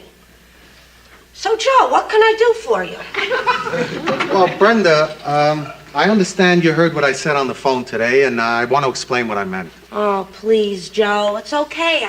I don't need you feeling sorry for me. Hey, I don't feel sorry for you. I feel sorry for me. Huh? Yeah, you know what it is to find out you've hurt somebody you really care about? No. It's nothing personal, Brenda. It's just, well, it's not good for newlyweds to be too near family. Hello? This is Carlton, the doorman, calling.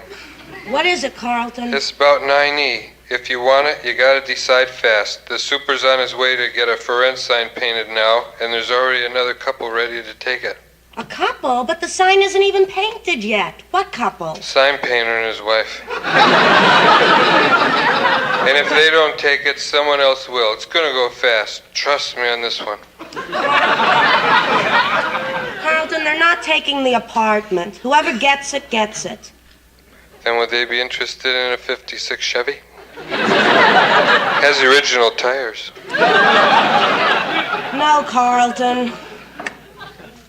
Look, Brenda, I just want you to understand why we're not going to take the apartment. I don't think I want to understand that. But it has nothing to do with how much I like you. Oh, Joe, I know that. You don't have to do a whole number. I don't want to put you through this. Oh, Brenda. Brenda. What? First, I want to give you a big hug.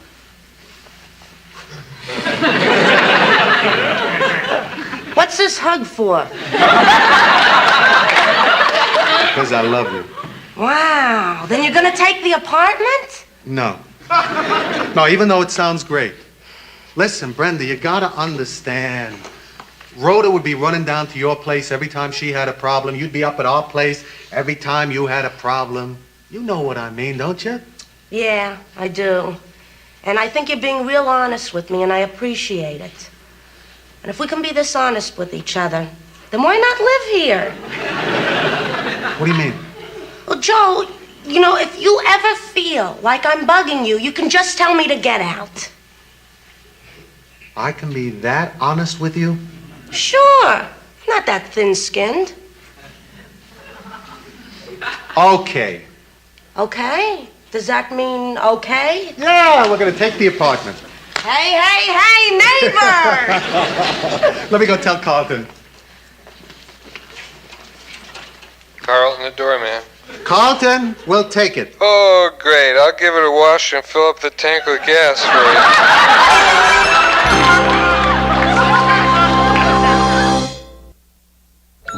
The way you see it, Joe, you're gonna love it. Oh, yeah, it's really gorgeous. I can't wait. It sounds so perfect. Let's go in. Yeah.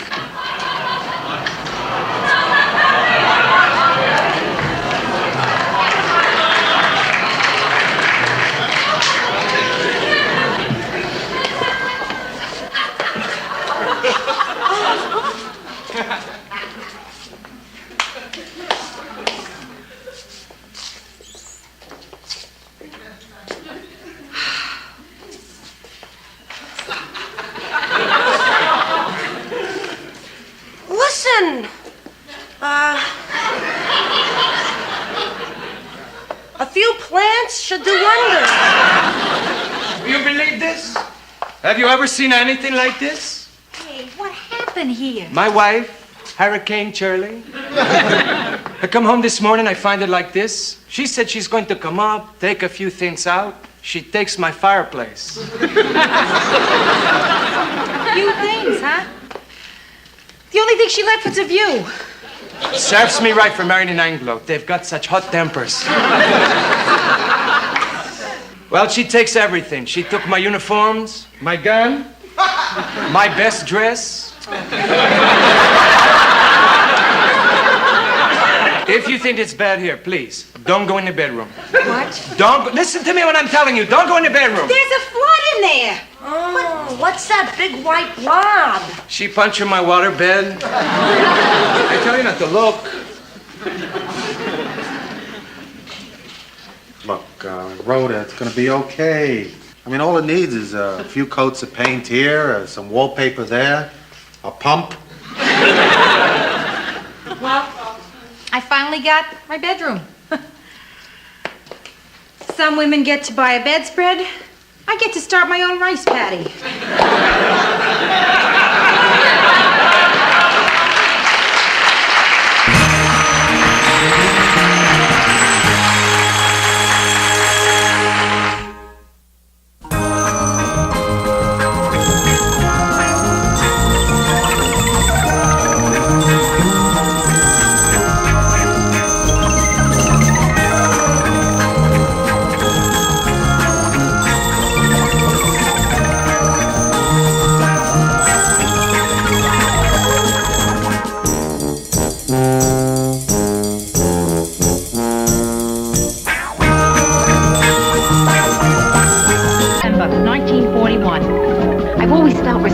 For World War II.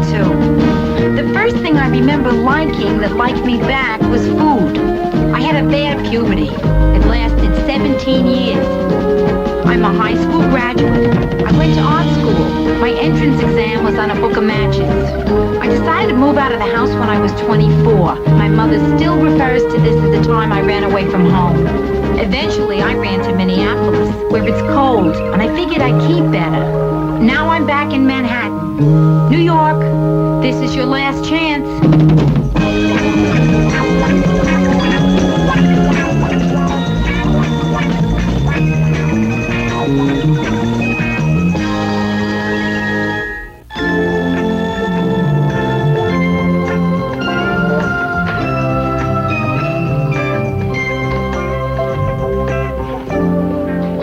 Johnny, you want something else to eat? No, thanks. I'm full. Are you sure? I mean, you better get it while you can. You get back to your mom, she's not going to let you have all this rotten junk food. Hey, Donnie, why don't you go in and brush your teeth? We'll finish up packing and leave, okay? But I brushed them before, Dad. Yeah, well, you should also brush them after you eat. Okay. He's so sweet, Joe. Yeah. He's crazy about you, too. Well, I should hope so. Every morning I wake him up saying, "This is Daddy's new wife. Do you love me?" Same way I wake you, Joe. Listen, you were married 6 years. Did you just want one child? Well, we had Donnie after we were married 5 years. Yeah. And it seems silly to have another kid after we were divorced. I'll brush, Dad. Hey, watch it, Donnie. You're blinding me. Brenda? Yeah. Yeah. Hiya. Hi. I just stopped in to say goodbye to Donnie. Hey, Bren. Listen, we're going to drop him off. So how about if I drop you off at the same time, huh? Oh, yeah, great. Brenda, maybe you'd like to stay and have a second cup of coffee. Oh, no thanks. A second cup of coffee always leads to the hard stuff, like a piece of Danish. But I thought we could talk a little. Oh, okay, sure. And can I have a Danish? Okay, Donnie, let's move out. Ah, Donnie, so long, darling. Hey, say hi to Mount Everest for me, will you? Bye, Rhoda. Bye, Brenda. See you, Donnie. See ya.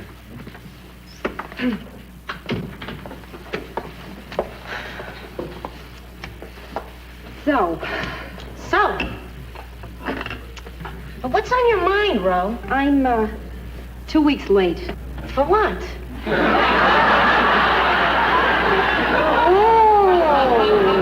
late. You mean late. Yeah, right. It's my imagination, huh? No, I think you're pregnant. Did you tell Joe? Tell him what? Joe, I don't know if I'm pregnant or not. That's not anything to tell a guy. But I did want to talk to somebody. Well, you came to the right person. Oh. Brenda, it's just that I wasn't figuring on it this soon. I mean, this is soon. Before starting a family, I thought we'd wait a couple of days. You know, how do you feel about being possibly pregnant? That's a good question. I don't know. My first reaction was complete and total panic. And then I remembered, I'm married. Oh,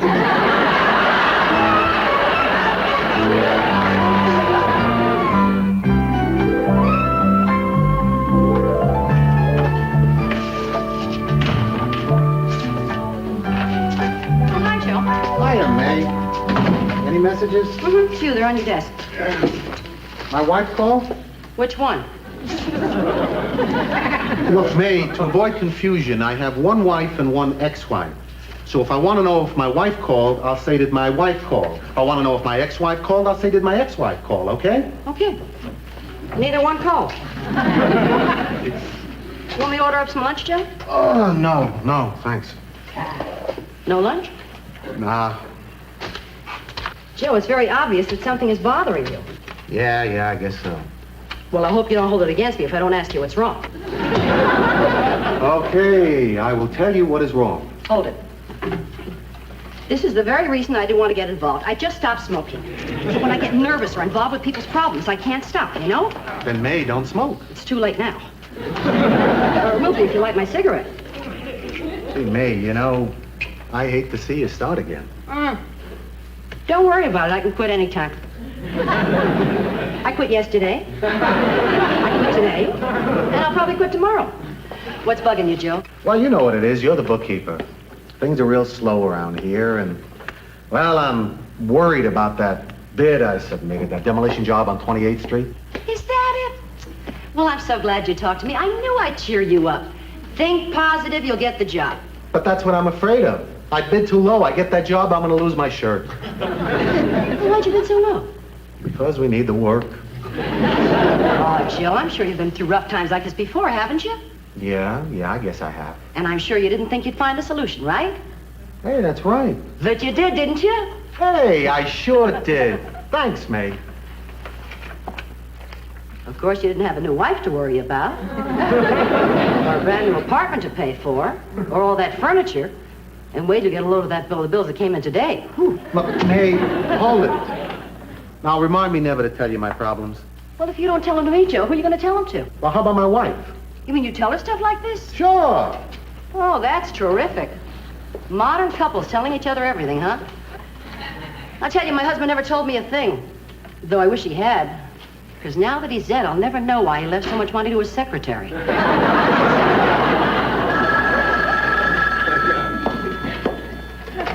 New York Wrecking Company. Huh? Oh, sure, yeah, I'll tell him. Okay, bye. I've got bad news, Joe. What? You got the job.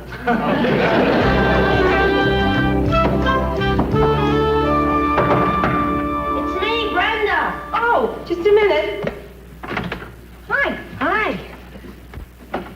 Well, any news yet? Brenda, don't refer to it as news. I mean, I get the feeling that Walter Cronkite closed with Rhoda is still late, and that's the way it is. Well, don't be too concerned. I asked some of my top girlfriends, and they said being nervous can make you late. Yeah? Yeah, so you're nervous about anything? I am. I'm a little nervous about being late. Did you mention anything to Joe yet? Brenda, this is not the type of thing you mention. I mean, either drop the bomb on him or you don't. Well, you know, this is a heavy responsibility for me. I'm the only one who knows. And I'm dying to tell somebody. But there is nothing to tell, so I do not want you to tell anybody. No one. Okay, I won't tell a soul. Mum's the word. Right. And Mum includes Mom. All I would need is for her to hear. Be the first time in history anybody ever sent out pregnancy announcements. Ro, don't worry about a thing. As of this moment, I'm putting it out of my mind. Well, I see you've made a strawberry cheesecake. Not bad for a first try, huh? No, it really looks great. How'd you make it? You think I'm going to give away my secrets? This secret isn't yours. It's Sara Lee's. All you did was thaw this out and stick some strawberries on top. It was easy. Was not. First I had to scrape off all the pineapple. Bro, you know, I still can't get over the fact that you're a married woman. Not to mention the unmentionable. Good. You know what I mean? Sure I do, Brenda. Listen, sometimes I don't remember I'm married. Hiya, babe. Hiya, Joe. Hiya, Bren. Hi, Joe. Well, I guess I'll be hitting the old stairs. Hey, what's the rush? Oh, well, you know our agreement. Just because we live in the same building, I wasn't going to keep popping in on you. Right, and I said that if I wanted you to leave, I would tell you. You don't have to tell me. I'm going. But I want you to stay. Well, not tonight, when you two have so much to talk about.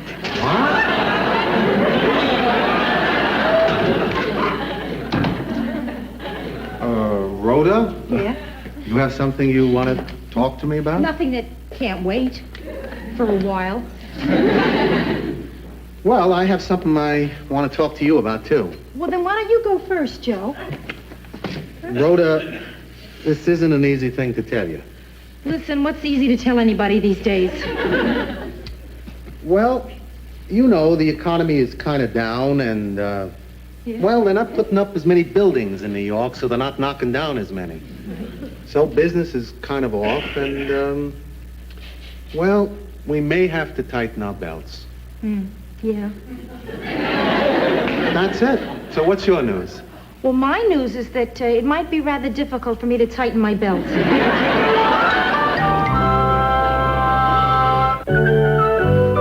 Hi, Joe. Rhoda, good morning. What are you doing up? I was going to let you sleep. No, I don't want you to have breakfast without me before you went to work. Great. What would you like to eat? Nothing.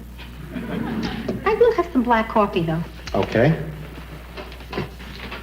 Hey, you know, I think it's great that we haven't been spending a lot of time talking about whether or not you're pregnant. Yeah. Spending a lot of time discussing something that may or may not happen would be ridiculous. I haven't even been thinking about it. I haven't even been thinking about it. At all. Except for now. No. Even now, I'm not thinking about it. Me either.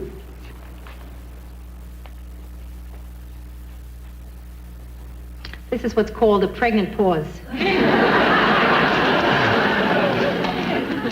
Rhoda, how do you think it happened? I think like they taught us in biology.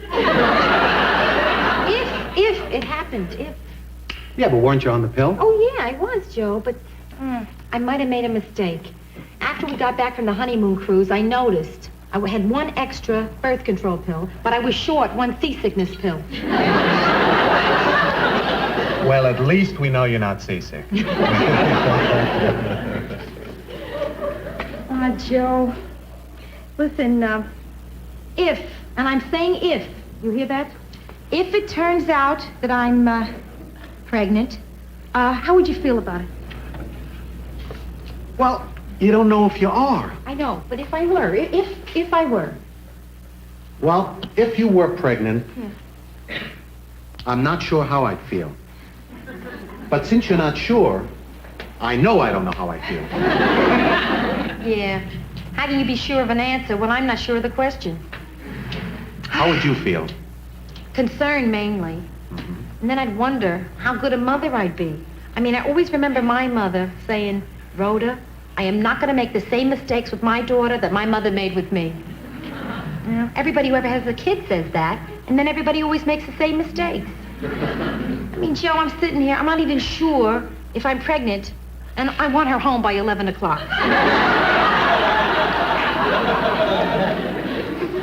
What are you thinking? Nothing. What are you feeling? Well, I guess a little stunned. Yeah. Oh, come on. Let's stop worrying. Okay. Well, I'm not worried, unless you are. Like I said, let's just stop worrying, huh? Don't worry.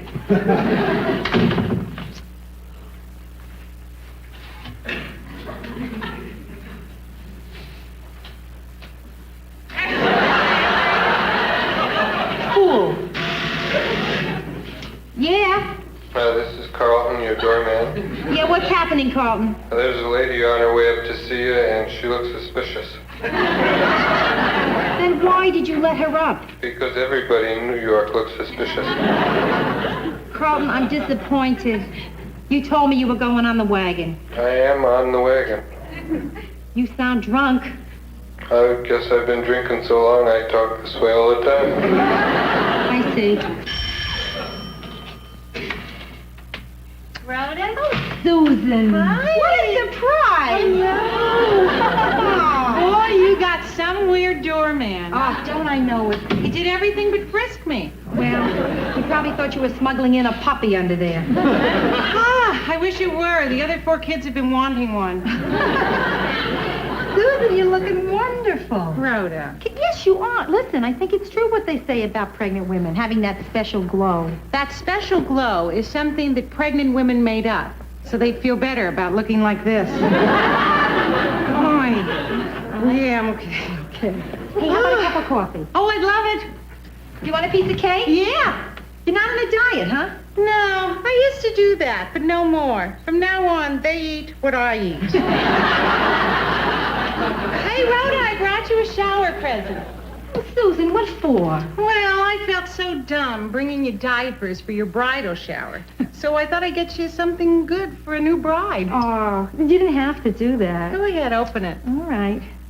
Rhoda, this is some terrific apartment. Yeah, I know. But, of course, we don't have all the stuff we want yet. What are you waiting for? The economy to get better. This is beautiful. You really like it? Oh, it's to pieces. Yeah, it's gorgeous. But, frankly, I might have more use for those diapers than I do for this. Rhoda, how wonderful. I'm always so excited to hear that from somebody else. But I might not be. Even better. Listen, Rhoda, if it happens you need anything in the way of baby stuff, I'll give it to you. Oh. In fact, if it turns out that you're not pregnant, I'll give you a kid. Thanks, Susie. Thanks. Hey, you know something? It's very easy to find out if you are. I have a doctor's appointment this morning. Why don't you come along? I can't do that. I'd need an appointment. Don't worry. He'll take you, because if he doesn't, I pull my business.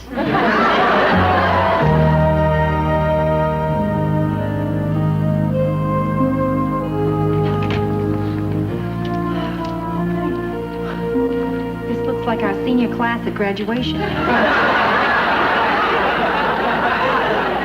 Hi, Charlotte. Hi, Susan. You're way overdue, aren't you? No, I had that one. This is another one. Sorry I missed it. I must have been on vacation. Charlotte, this is my friend, Mrs. Gerard, that I called you about. Hi, Mrs. Gerard. I'll be needing a little information. Okay. What little I know, I'll be happy to give you. Listen, girls, I'm going to go sit down. I'm standing here for 2. Right. Your first name, Mrs. Gerard? Rhoda. Husband? Absolutely. What's your husband's first name? Joe. Joseph. I call him Joe. Now, I'm going to let you fill the rest of this out yourself. There are some very important facts that we have to know. Mm-hmm. Childhood diseases, parents' medical history, and how you're going to pay the doctor. Okay. Now, this is a questionnaire from the Population Research Institute. If you don't mind a few more questions, Mrs. Gerard? No, not at all. Fine. Do you practice birth control? I thought I did. That means yes? Yes. Does that include the time when you were single? Yes. What method of birth control did you use? A device, rhythm, orally? Orally. I used to say no a lot.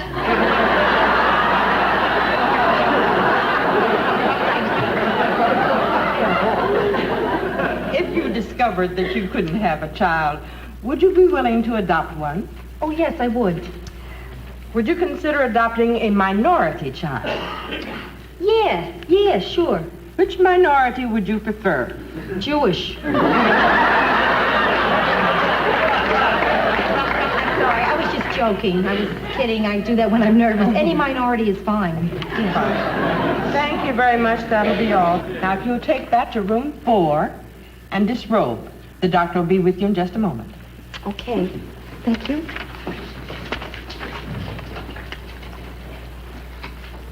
I've been sent to room 4.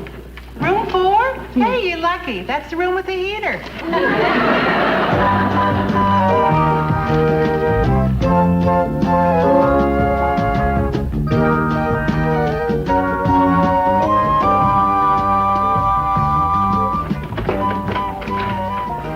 Joe. Hey, babe. Hi. What are you doing home at 1 o'clock in the afternoon?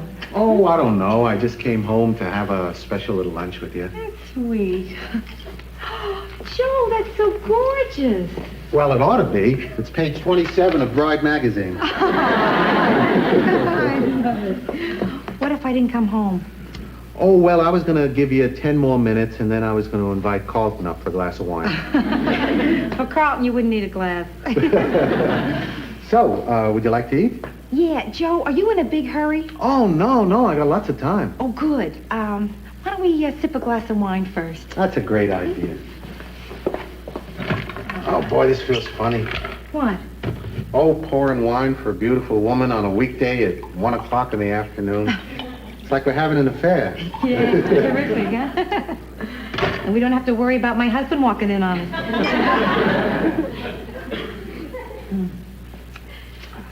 Joe?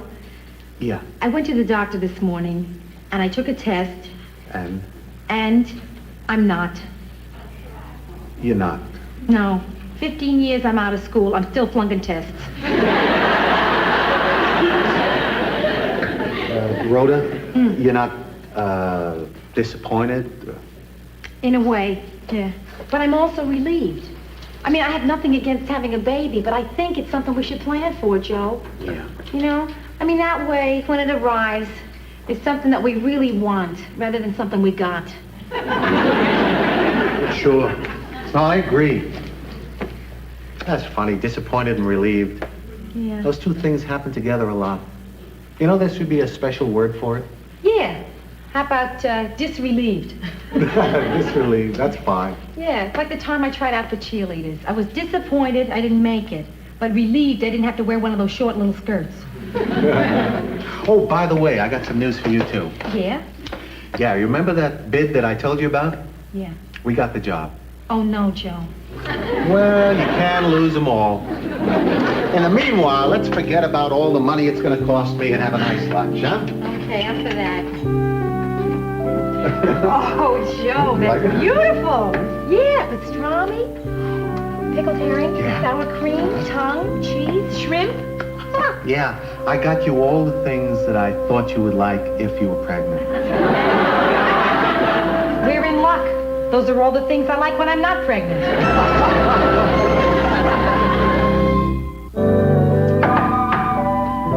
Is that you, baby sister? Yes, it is. Hi, come in. Wow, Rhoda. Oh, I'm sorry. Were you in bed? No, silly. No, I was just trying it on. How do you like it? Oh, sensational. Yeah. Oh, would I love to be able to wear something like that. Well, why can't you? You kidding? I look like a float in the Rose Parade. Stop it, huh? Yes? This is Carlton, your doorman. Yes, Carlton, what is it? Just wanted to let you know that your husband's on his way up Oh, thank you. with flowers to surprise you.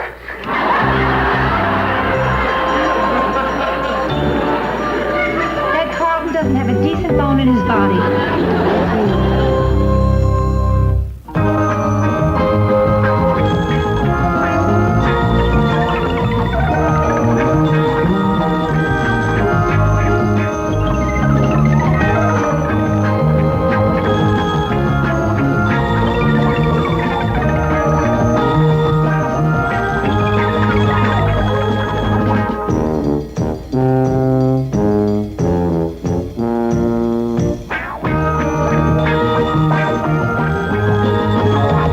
December 1941. I've always felt responsible for World War II. The first thing I remember liking that liked me back was food. I had a bad puberty. It lasted 17 years. I'm a high school graduate. I went to art school. My entrance exam was on a book of matches. I decided to move out of the house when I was 24. My mother still refers to this as the time I ran away from home. Eventually, I ran to Minneapolis, where it's cold, and I figured I'd keep better. Now I'm back in Manhattan. New York, this is your last chance.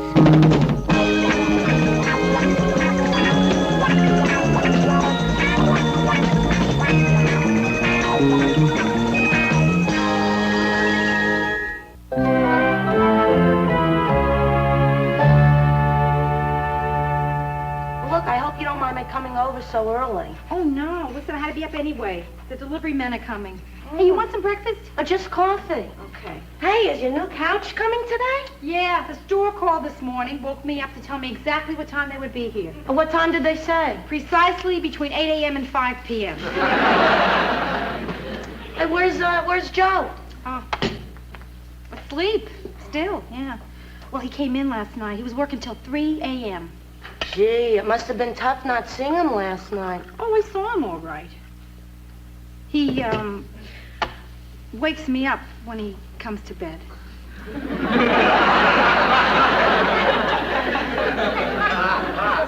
Every night? Yeah.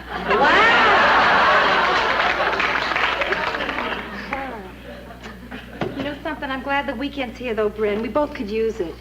Yeah, something's been a little funny with Joe lately. What do you mean? I don't know. I think something's bothering him, but, I don't know.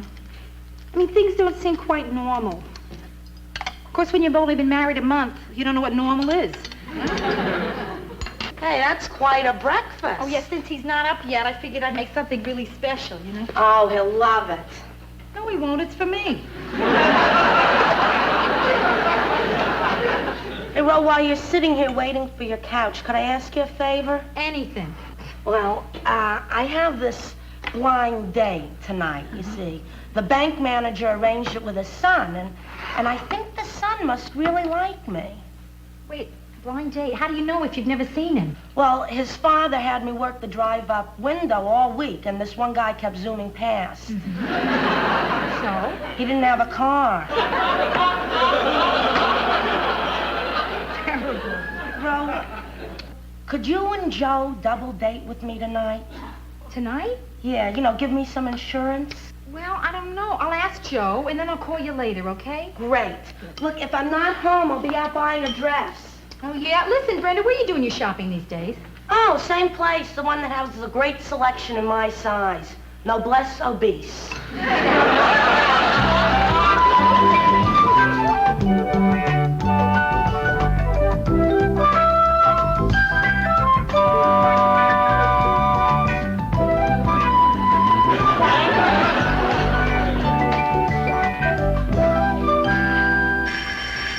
Who is it? The delivery man with the couch. Right, good. Oh, take it easy. Please watch the back here, huh? Ah. Oh, it's beautiful. Ah. Where do you want it, honey? You want to do me a favor and don't call me honey, all right? Anything you say, baby. I'll talk to you. Okay, now listen, would you guys just bear with me and we can work here for just a minute, because I'm not sure suddenly where I want it. Hey, lady, didn't you know where you wanted it before we got here? Well, yeah, sure, but now that I see it, it's much bigger than it was in the store. It's also heavier than it was in the store. Look, we got a policy that we never break. Once we put it down, it's down. Then hold it. Hey, Hey, wait. The second policy is, when ladies start looking through magazines, we put it down. Hey, wait. Would you like a cup of coffee? Sure. Yeah, good. Why don't you two sit down? Huh? Hey, it's really nice of you to let us sit down like this. Oh, yeah? Why? Because our clothes are all greasy. Don't worry, it's just a little joke I have. Very funny, too. Listen, why don't we just sit here, relax, have our coffee, and decide where my couch would look best? Maybe we'll move it, maybe we won't. Just, I want you to just relax. Hey, this is great. Not too many people appreciate how hard we work. You know, the funniest thing just happened. You went to put your hand on your own knee and it wound up on mine. And you don't even know it. Do you?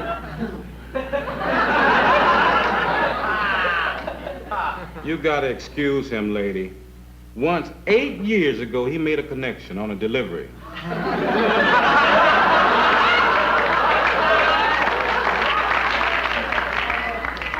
So now every time he brings something in, he thinks lightning's gonna strike again. You got a spoon? Yeah, sure. Spoon for you, lightning rod for your buddy. Hey, I believe in the direct approach. Okay. But you know what I'd like instead of coffee? Better be tea. Morning. Hey, don't you ever knock when you come out of a room? Hey, fella, I'm a husband.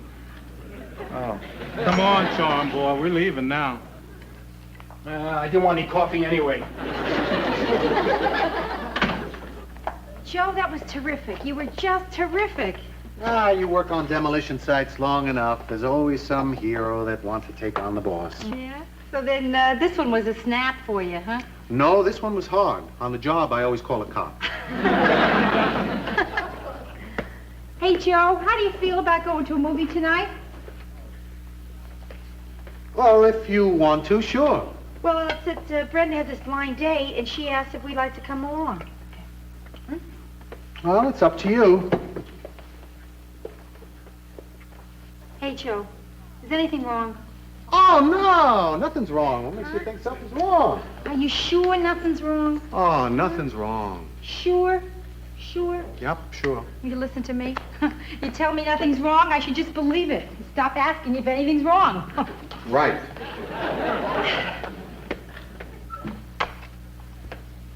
I don't think I can stop asking you. Why? Because you're saying nothing's wrong the same way Chad Everett tells a patient nothing's wrong.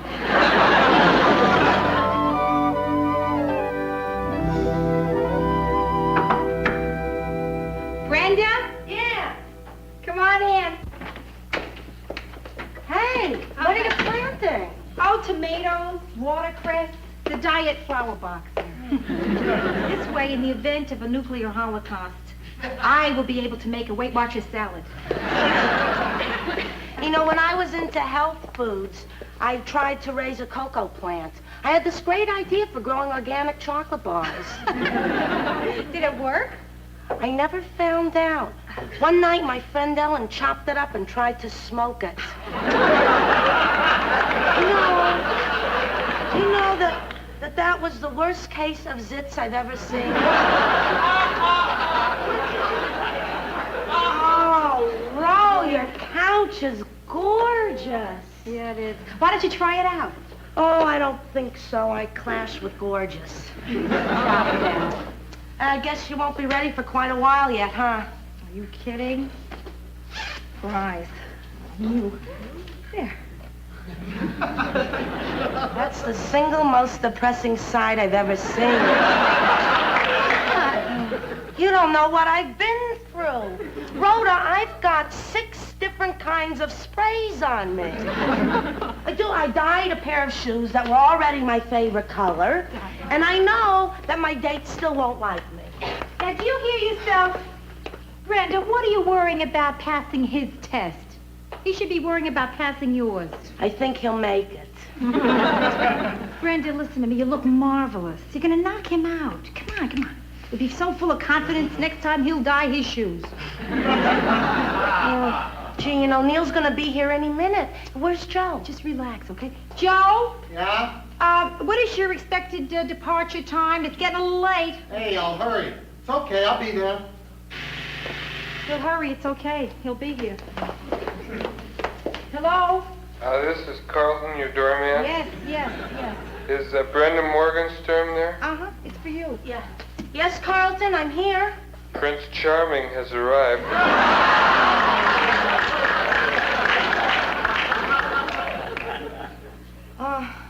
Shortest Prince Charming I ever saw. You got a saw. Where do you want him? Where you are now or your own place? Could you tell him to... Hey, I'm not a messenger. You tell him. No, Carlton, I don't want to... Hello? Hello? Neil? Uh-huh, how are you? Fine, and you? Fine. Good. I'm going to my apartment now, 2B. Perhaps you can meet me there. Okay. Something tells me it's not going to be sensational. Brenda, we'll be right down, okay? Yeah. Joe, you almost ready? Almost. Hey, would you rather not go? Oh, no, I'll go. You wanted to go, so we'll go. No, listen. What if I go? Just me by myself. I mean, it's no big deal. It's a movie. I'll be home very early. You think that would be... Okay. Okay. I'm gonna go, and then I'll come back. Nothing to it. Right. Oh, Joe, but I... What? This is ridiculous. I'm making such a big deal out of this. I'm embarrassing myself here. I'm gonna just go, okay? Okay. Because I said I would with Brenda. This is best, because then you don't have to do what you do. Excuse me. Okay. See you later, darling. Bye. Joe? Yeah. At the risk of really messing up our marriage, do you mind if I stay home?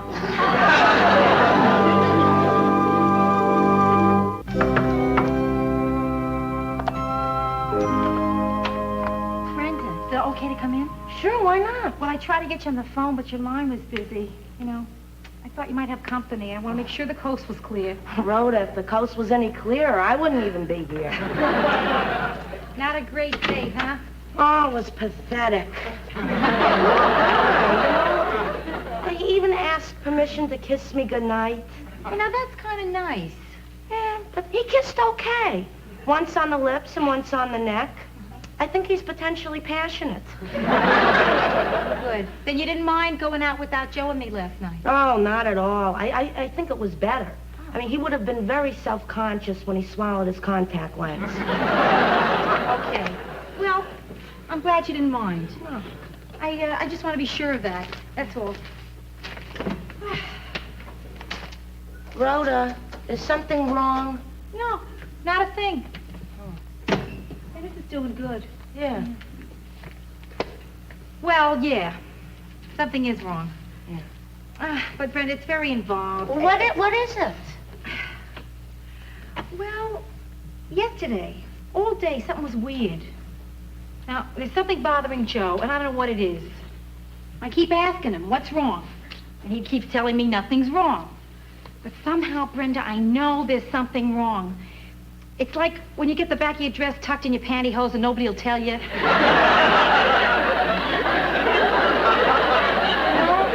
Maybe you're making something out of nothing. No. Last night, for the first time since we've been married, when we went to sleep, we went to sleep. Oh. Yeah. I don't know, Brenda. I don't know what to do. Look, Ro, I've never been married, and I might be all wrong, but you know what the smartest thing I ever heard anybody say was? What? It was Pop who said it. He said, marriage is like Pepto-Bismol. Sometimes, if you don't shake it up enough, it doesn't work right.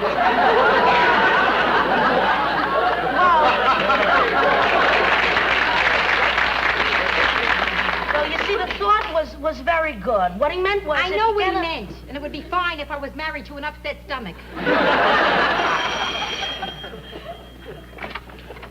Hiya, Brent. Hi, Joe. Hi. Rhoda, I just dropped down to let you know that I'm going out for a while. Oh, yeah. You want me to come along? Oh, no, that's all right. I got something I want to talk to my father about. Oh. Anything wrong? Oh, no, everything's fine. Oh, good. Yes, good. How about you? Oh, fine. Yeah. Good. Yeah. Okay. Okay. Bye. Goodbye.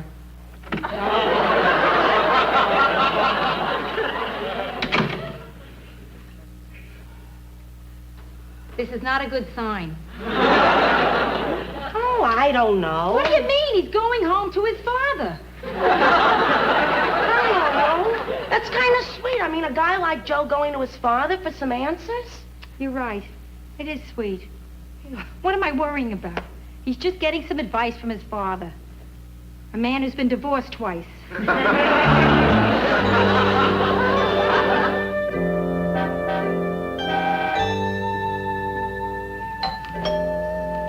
that? I don't know. I don't expect anyone. Hey, Joe. Hi. What are you doing here? Well, I was really bugged about something, and I wanted to talk to you about it because it's just driving me crazy, and I got to get it off my chest, but I can come back some other time. No. Stay, Joe, stay. Rachel, I'd like you to meet, this is, Joe Gerard. Hey, same last name. Yeah, well, you see, Joe's, he's my son. Oh. Hey, look, I hope I'm not interrupting anything. No. here. Oh, no.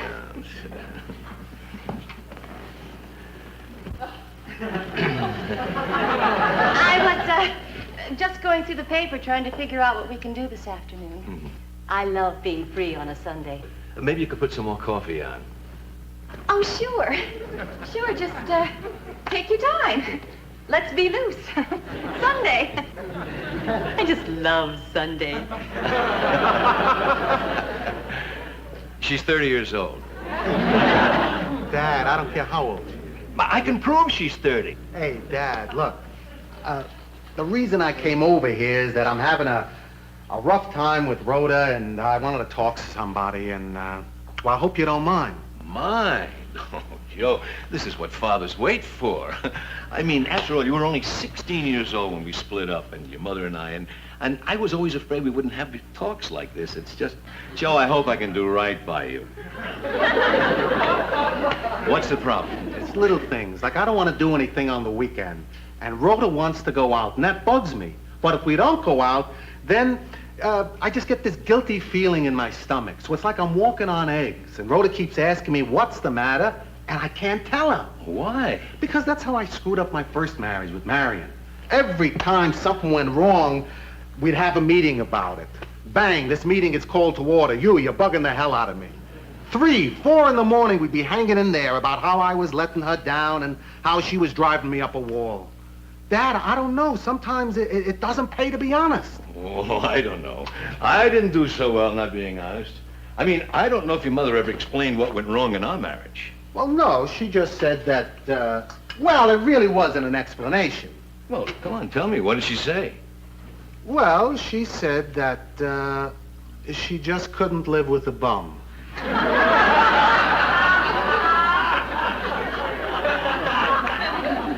Well, yeah, that was it. Well, anyway, at least my marriage to Marion taught me something. You can really louse things up by talking about everything that bugs you. Now, look, Joe, just because it didn't work with Marion doesn't mean that you shouldn't be honest with Rhoda. I know. I just don't know anymore. Now, look, Joe, didn't you always say that Rhoda was the best thing that ever happened to you? Right. Well, then here's my advice. Fight to make the marriage work. I mean, tell her everything. Otherwise, you're going to end up like me. And believe me, what I've got isn't great. It's very good.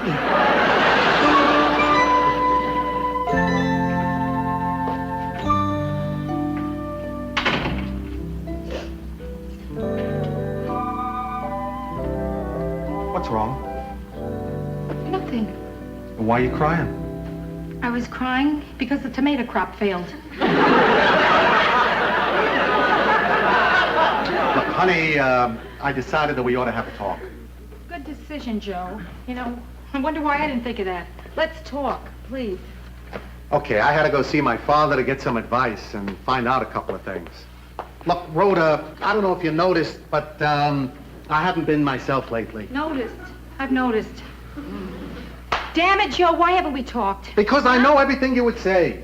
Wait a minute, how can you possibly know what another person is going to say? I can. Believe me, I'm telling you, I can. Okay, now wait, just hold it. First tell me what our problem is, and then tell me what I was going to say. Okay. Okay? Okay. Now, I work hard. On Saturday and Sunday, I just want us to stay home and relax. But I knew if I told you that, you would say, we don't go out all week. Now we're going to sit home on the weekend? What a crummy thing for me to say. I hope you told me off. Oh, yeah. Right. I said sometimes staying home with someone you love can be pretty great. Good for you, Joe. Then what? Well, then I figured you would say something like, I didn't realize I was married to a hermit. Not bad. And you'd say? Hey, don't call me a hermit.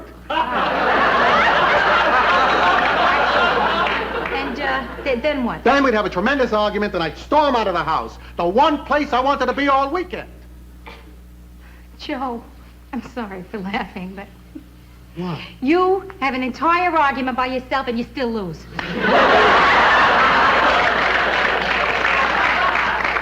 Oh, Joe, I knew it. I knew you were thinking crazy things. But then why didn't you say something? Because I knew what you'd say.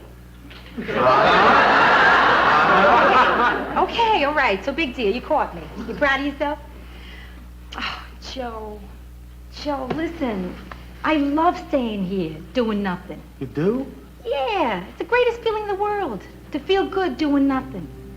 I mean, I spent my whole life working and having a good time. This is the first time it happens when I just open my eyes. Oh, gee, Rhoda, it's really great to hear you say that. It's wonderful that it's true. So, what are we gonna do? Nail the door shut.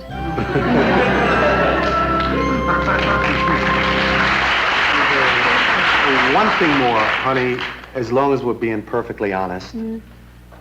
I can't tell you how much I hate this couch.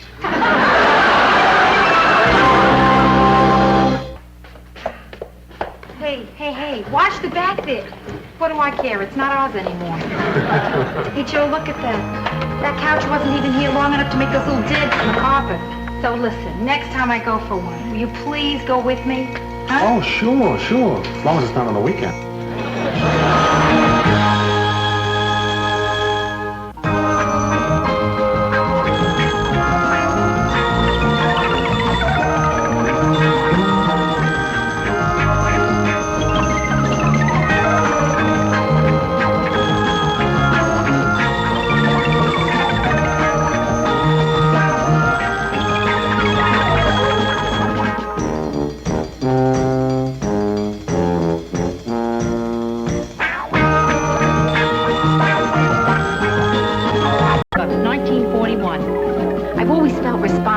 World War II. The first thing I remember liking that liked me back was food. I had a bad puberty. It lasted 17 years. I'm a high school graduate. I went to art school. My entrance exam was on a book of matches. I decided to move out of the house when I was 24. My mother still refers to this as the time I ran away from home. Eventually, I ran to Minneapolis, where it's cold, and I figured I'd keep better. Now I'm back in Manhattan. New York, this is your last chance.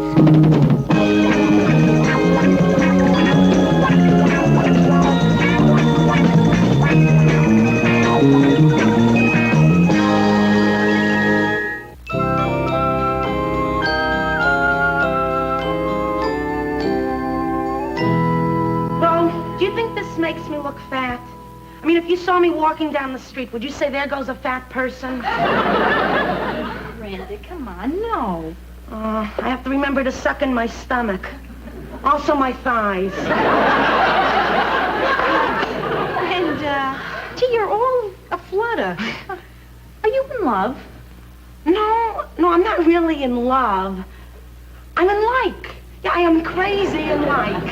Ren, that's good. Yeah, I can't believe I'm going on my third date with him.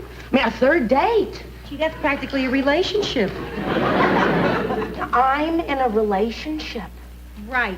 And you were the one who kept saying, I'll never meet anyone, it'll never happen. I'll spend my entire life drifting aimlessly from one Baskin-Robbins to another. I know. What do you think? Nice. Yeah. And you see now? Yeah. Tell me about this guy. What's he like? Oh, I don't know where to start. His name is Jimmy. Yeah? He's a mailman. He said this great thing about ice cream. I said I like chocolate better than Rocky Road. Chocolate's more subtle. And he said, I know. Rocky Road always seems like it's trying too hard. Isn't that a wonderful thing to say? It is. It's wonderful. It's a wonderful thing to say. Yeah, it is. It's wonderful. He sounds terrific. Oh, he is. He's like someone you'd see on public transportation. You know what I mean? No. Who could know what you mean by that? Like one of those guys you see on the bus reading the Village Voice with sensitive eyes. And they always get off the bus before I have time to tell them that I'm a lot cuter on the inside. Hey, listen, you better hurry up. You're going to be late to meet him. Yeah, right. Brenda, this is so great. I can't ever remember seeing you like this. So where are you going to meet him? At the bus terminal. What? Well, it's convenient. The bus terminal is a very good place to leave for New Jersey from. New Jersey? What's there to do in New Jersey, except go to New York? We do a lot of things. We drive around, walk around, fool around. So he lives in New Jersey, huh? No, he lives in Brooklyn. But Jimmy says New Jersey's a lot quieter, and he likes to travel. Maybe a hat would help. Do you have a hat? Yeah, sure, in the closet, friend. Listen, someone who likes to travel has Paris as a main goal. Or London. Never Newark. Oh, listen, Rhoda, what difference does it make where we go? When you only see a guy once a week, where doesn't matter much. Wait a minute, Brenda. Why, do you just see this guy only once a week? Oh, well, he's only free Thursday nights. I look like a fruit fly. Well, gee, I can't wait to see you tomorrow and hear about this date. Oh, well, what are you doing 11 o'clock tonight? Laundry. Why? Oh, well, I'll be home by then, and I can tell you all about it. At 11? Why so early? Well, Jimmy says he has to get home by 11 to walk his dog. Wait a minute. Why can't you go with Jimmy to walk his dog? Oh, well, it's dark out, and he's afraid I'll be attacked. So, won't the dog protect you? That's who he's afraid's gonna attack me.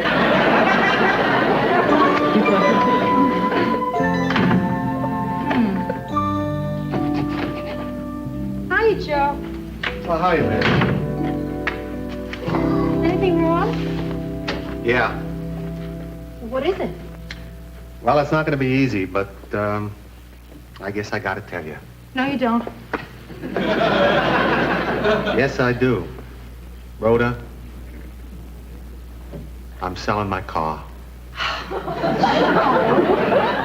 Oh, I was so worried there. A million terrible things just went through my head. All of them ending with, but there's no reason we still can't be friends. Then why are you selling the car? You love that car. Yeah, but I love food and a roof over our heads more. And with the business so rotten, we just got to find ways to cut back. Yeah. And keeping a car in the city is too expensive. Yeah, you're right, Joe. Who needs a car? We're married now. We can make out here. Yeah, but selling a car because you're short on dough, Rhoda, that is big. Well, now, listen, if it really bothers you that much, then don't sell it. We'll manage. No, it's too late. I already put an ad in the paper, and I stuck up signs in the, the dry cleaner. Yeah. And over at the market. So the calls will probably start coming in tonight. Yeah. And some of them are bound to be from weirdos. Tell me what your car looks like naked.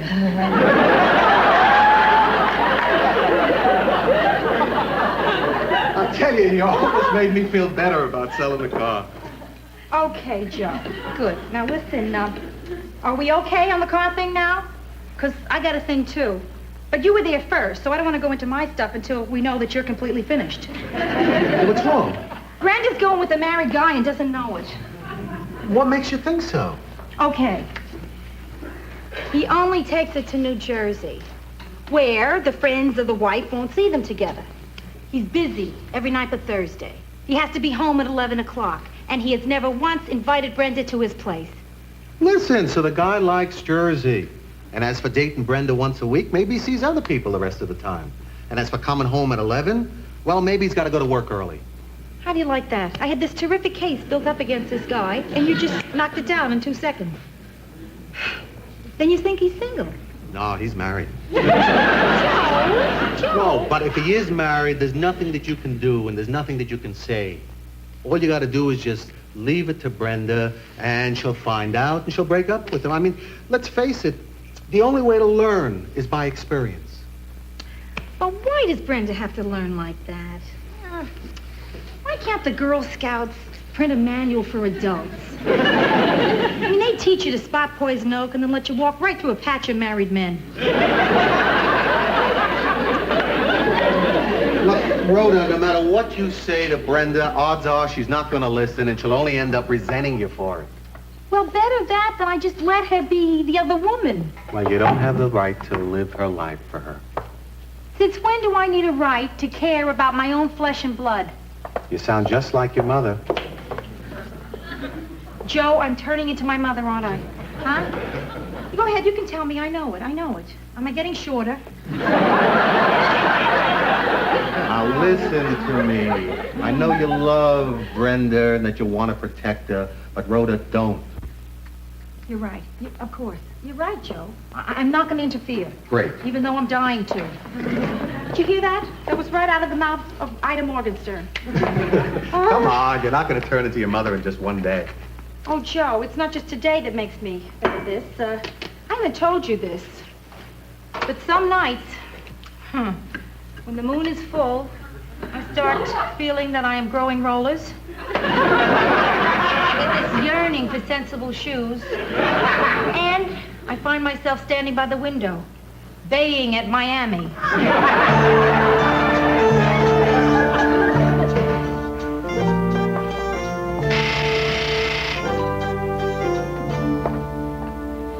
Yeah.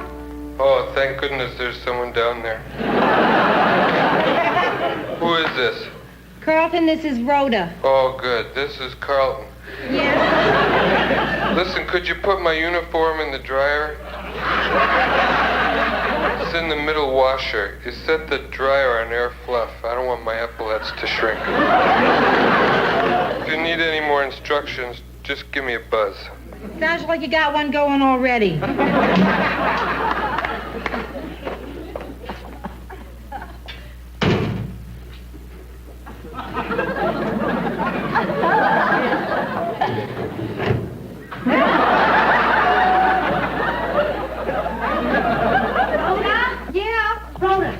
Rhoda, guess what? You'll never guess what? What? Try to guess. You'll never guess, but try. Here's a hint. It's the last thing in the world you'll ever guess. We're the washing machines and they're the people. Rhoda, Jimmy asked me to go away for the weekend with him. You're kidding. No, he just turned to me and said, let's go to Vermont next weekend. Vermont? I even love how the word sounds, like one of those thoughts you close a letter with. Write soon. Tell me what's happening. Vermont, Brenda. I mean, he's free to get away for an entire weekend? Yeah. I mean, not just Thursday night and not just to New Jersey. Apparently he has no one he has to check with. Maybe he really has a dog. Brenda, you're telling me that he has invited you for a regular weekend? Yeah, just a regular weekend. The kind that if Mom knew about it, she'd have both his arms broken? Right. Congratulations. Yeah. Oh, Brenda, I can't tell you how relieved I am. There's only one drawback, though. Yeah? He has to stay with the guys in his union. Oh. But I'll be at the Holiday Inn up the road, so I still get the free continental breakfast and everything. Brenda, for the first time in my life, I'm going to know what the travel-sized tube of Crest is all about. Brenda, there's something that I wasn't going to say, but now I gotta. This guy you're dating, I think he's married. What are you talking about? That's ridiculous. No. Now think about it. He has to be home by 11. Huh? And he never goes out in the city. Now, a weekend together at separate motels. Now, those are all symptoms of a bad case of marriage. I told you that 11 o'clock thing is because he has to get home to his dog. Brenda, please believe me, I've handed Kleenex to 4, counted 4 crying girlfriends who were absolutely positive that their guy was getting home to his dog. Canary, cat, horse. I don't believe you. I know he's not married. I'm telling you. Because if he was married, he would have a ring around the 3rd finger of his left hand instead of a Band-Aid.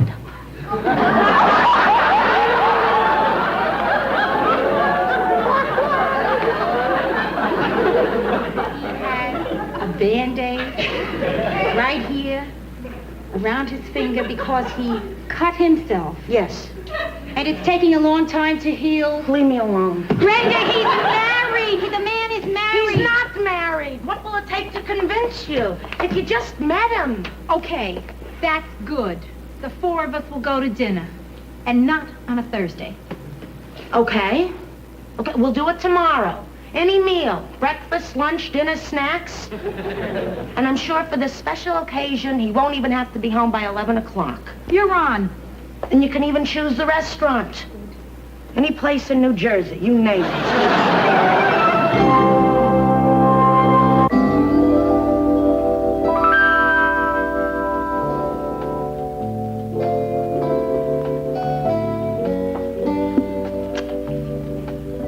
Just drank all 4 waters. Where are they? What's he doing that's holding them up? Maybe it's not his fault. Maybe she's the late one. No way. Brenda's been dressed for this since last Sunday. Oh. Boy, I hate people who are late. Oh, come on, Rhoda. I hate them.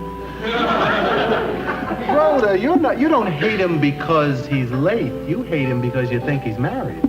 I'm sorry, but I can't understand that my sister cannot look at this guy and see that he is married.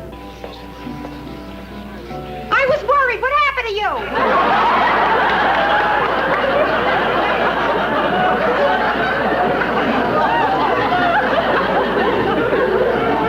Why did I just yell across a restaurant?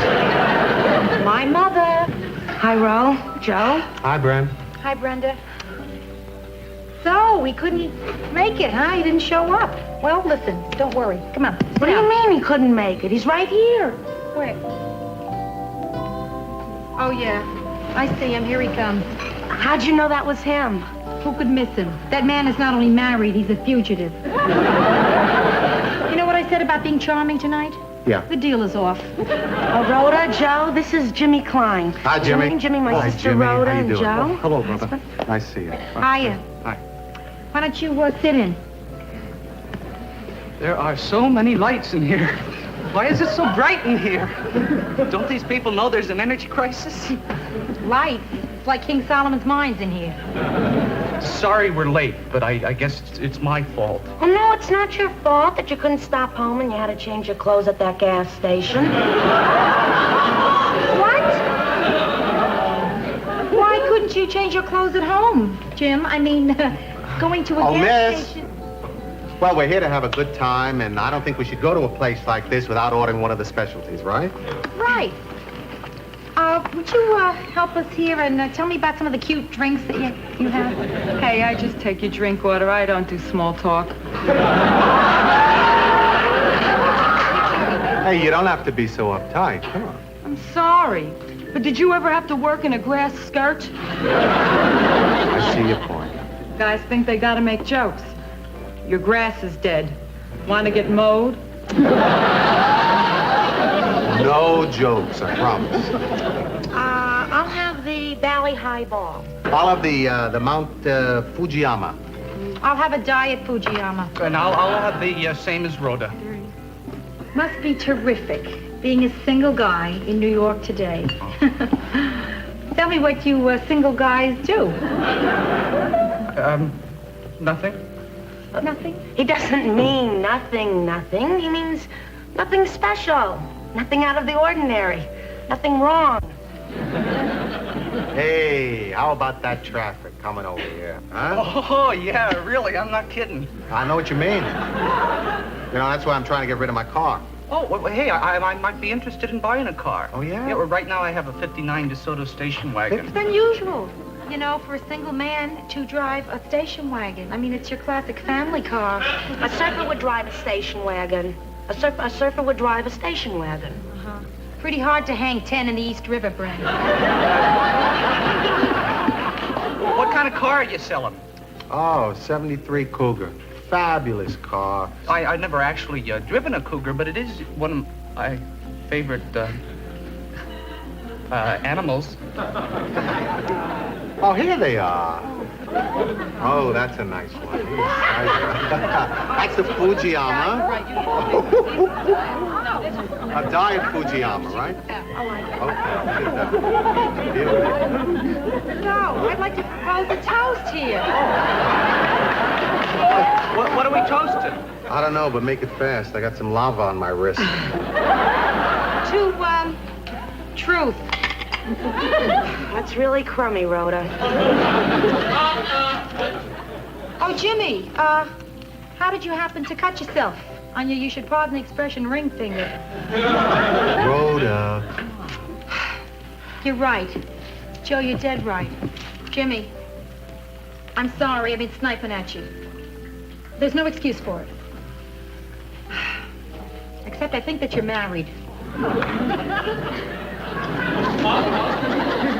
Oh, hey, no need to apologize. Well, I think there is. I'm sorry. That I think you are married.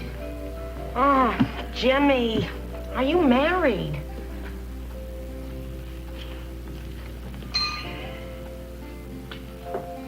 A little bit.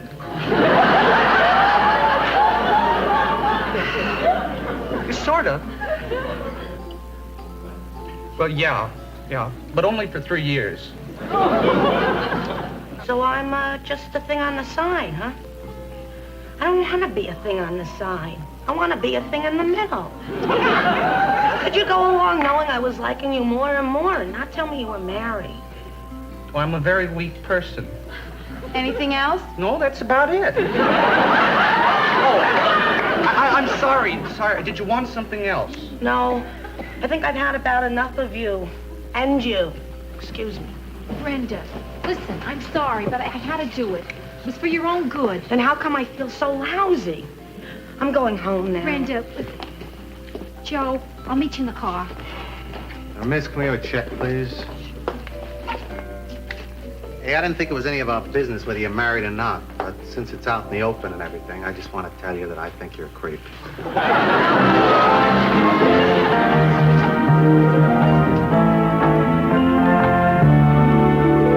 Let me get this straight. You want me to forgive you for butting into my life? That's it. For me to do that, you have to promise never to do that again. I can't do that. Not and mean it. Okay. I have a counter offer. Good. You have to promise to try to never do it again. I can't. Brenda, I just tried not to. How can I not butt into your life if I see something that may be going to hurt you? Don't worry. Look how long it took me to find someone to hurt me this time. Brenda, I could have kept my mouth shut if only I didn't see that Band-Aid. Listen, I guess I kind of knew all along that he had to be at least semi-married. I figured. Yeah, there's just some things people don't want to believe. Like that time you told me how babies were made and I didn't talk to you for a week. Listen, I felt the same way when I found out. Now it doesn't bother me so much. Come on. We both know I'm going to forgive you. We both know you're going to get forgiven here. That's no secret. Oh, Brenda, you're going to get over this. 3 weeks maximum. Yeah, listen, it wasn't a total loss. Now I can write a book on where it's at in Jersey.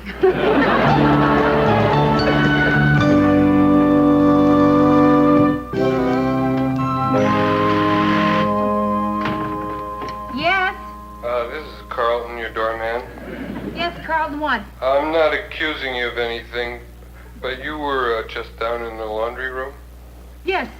Well, I'm not accusing you of anything, but I put something of mine in the laundry basket down there, and the something and the basket are both missing. Yeah? This is not an accusation, mind you, but you were down there. Okay, Carlton, wait a second. I'll check my basket.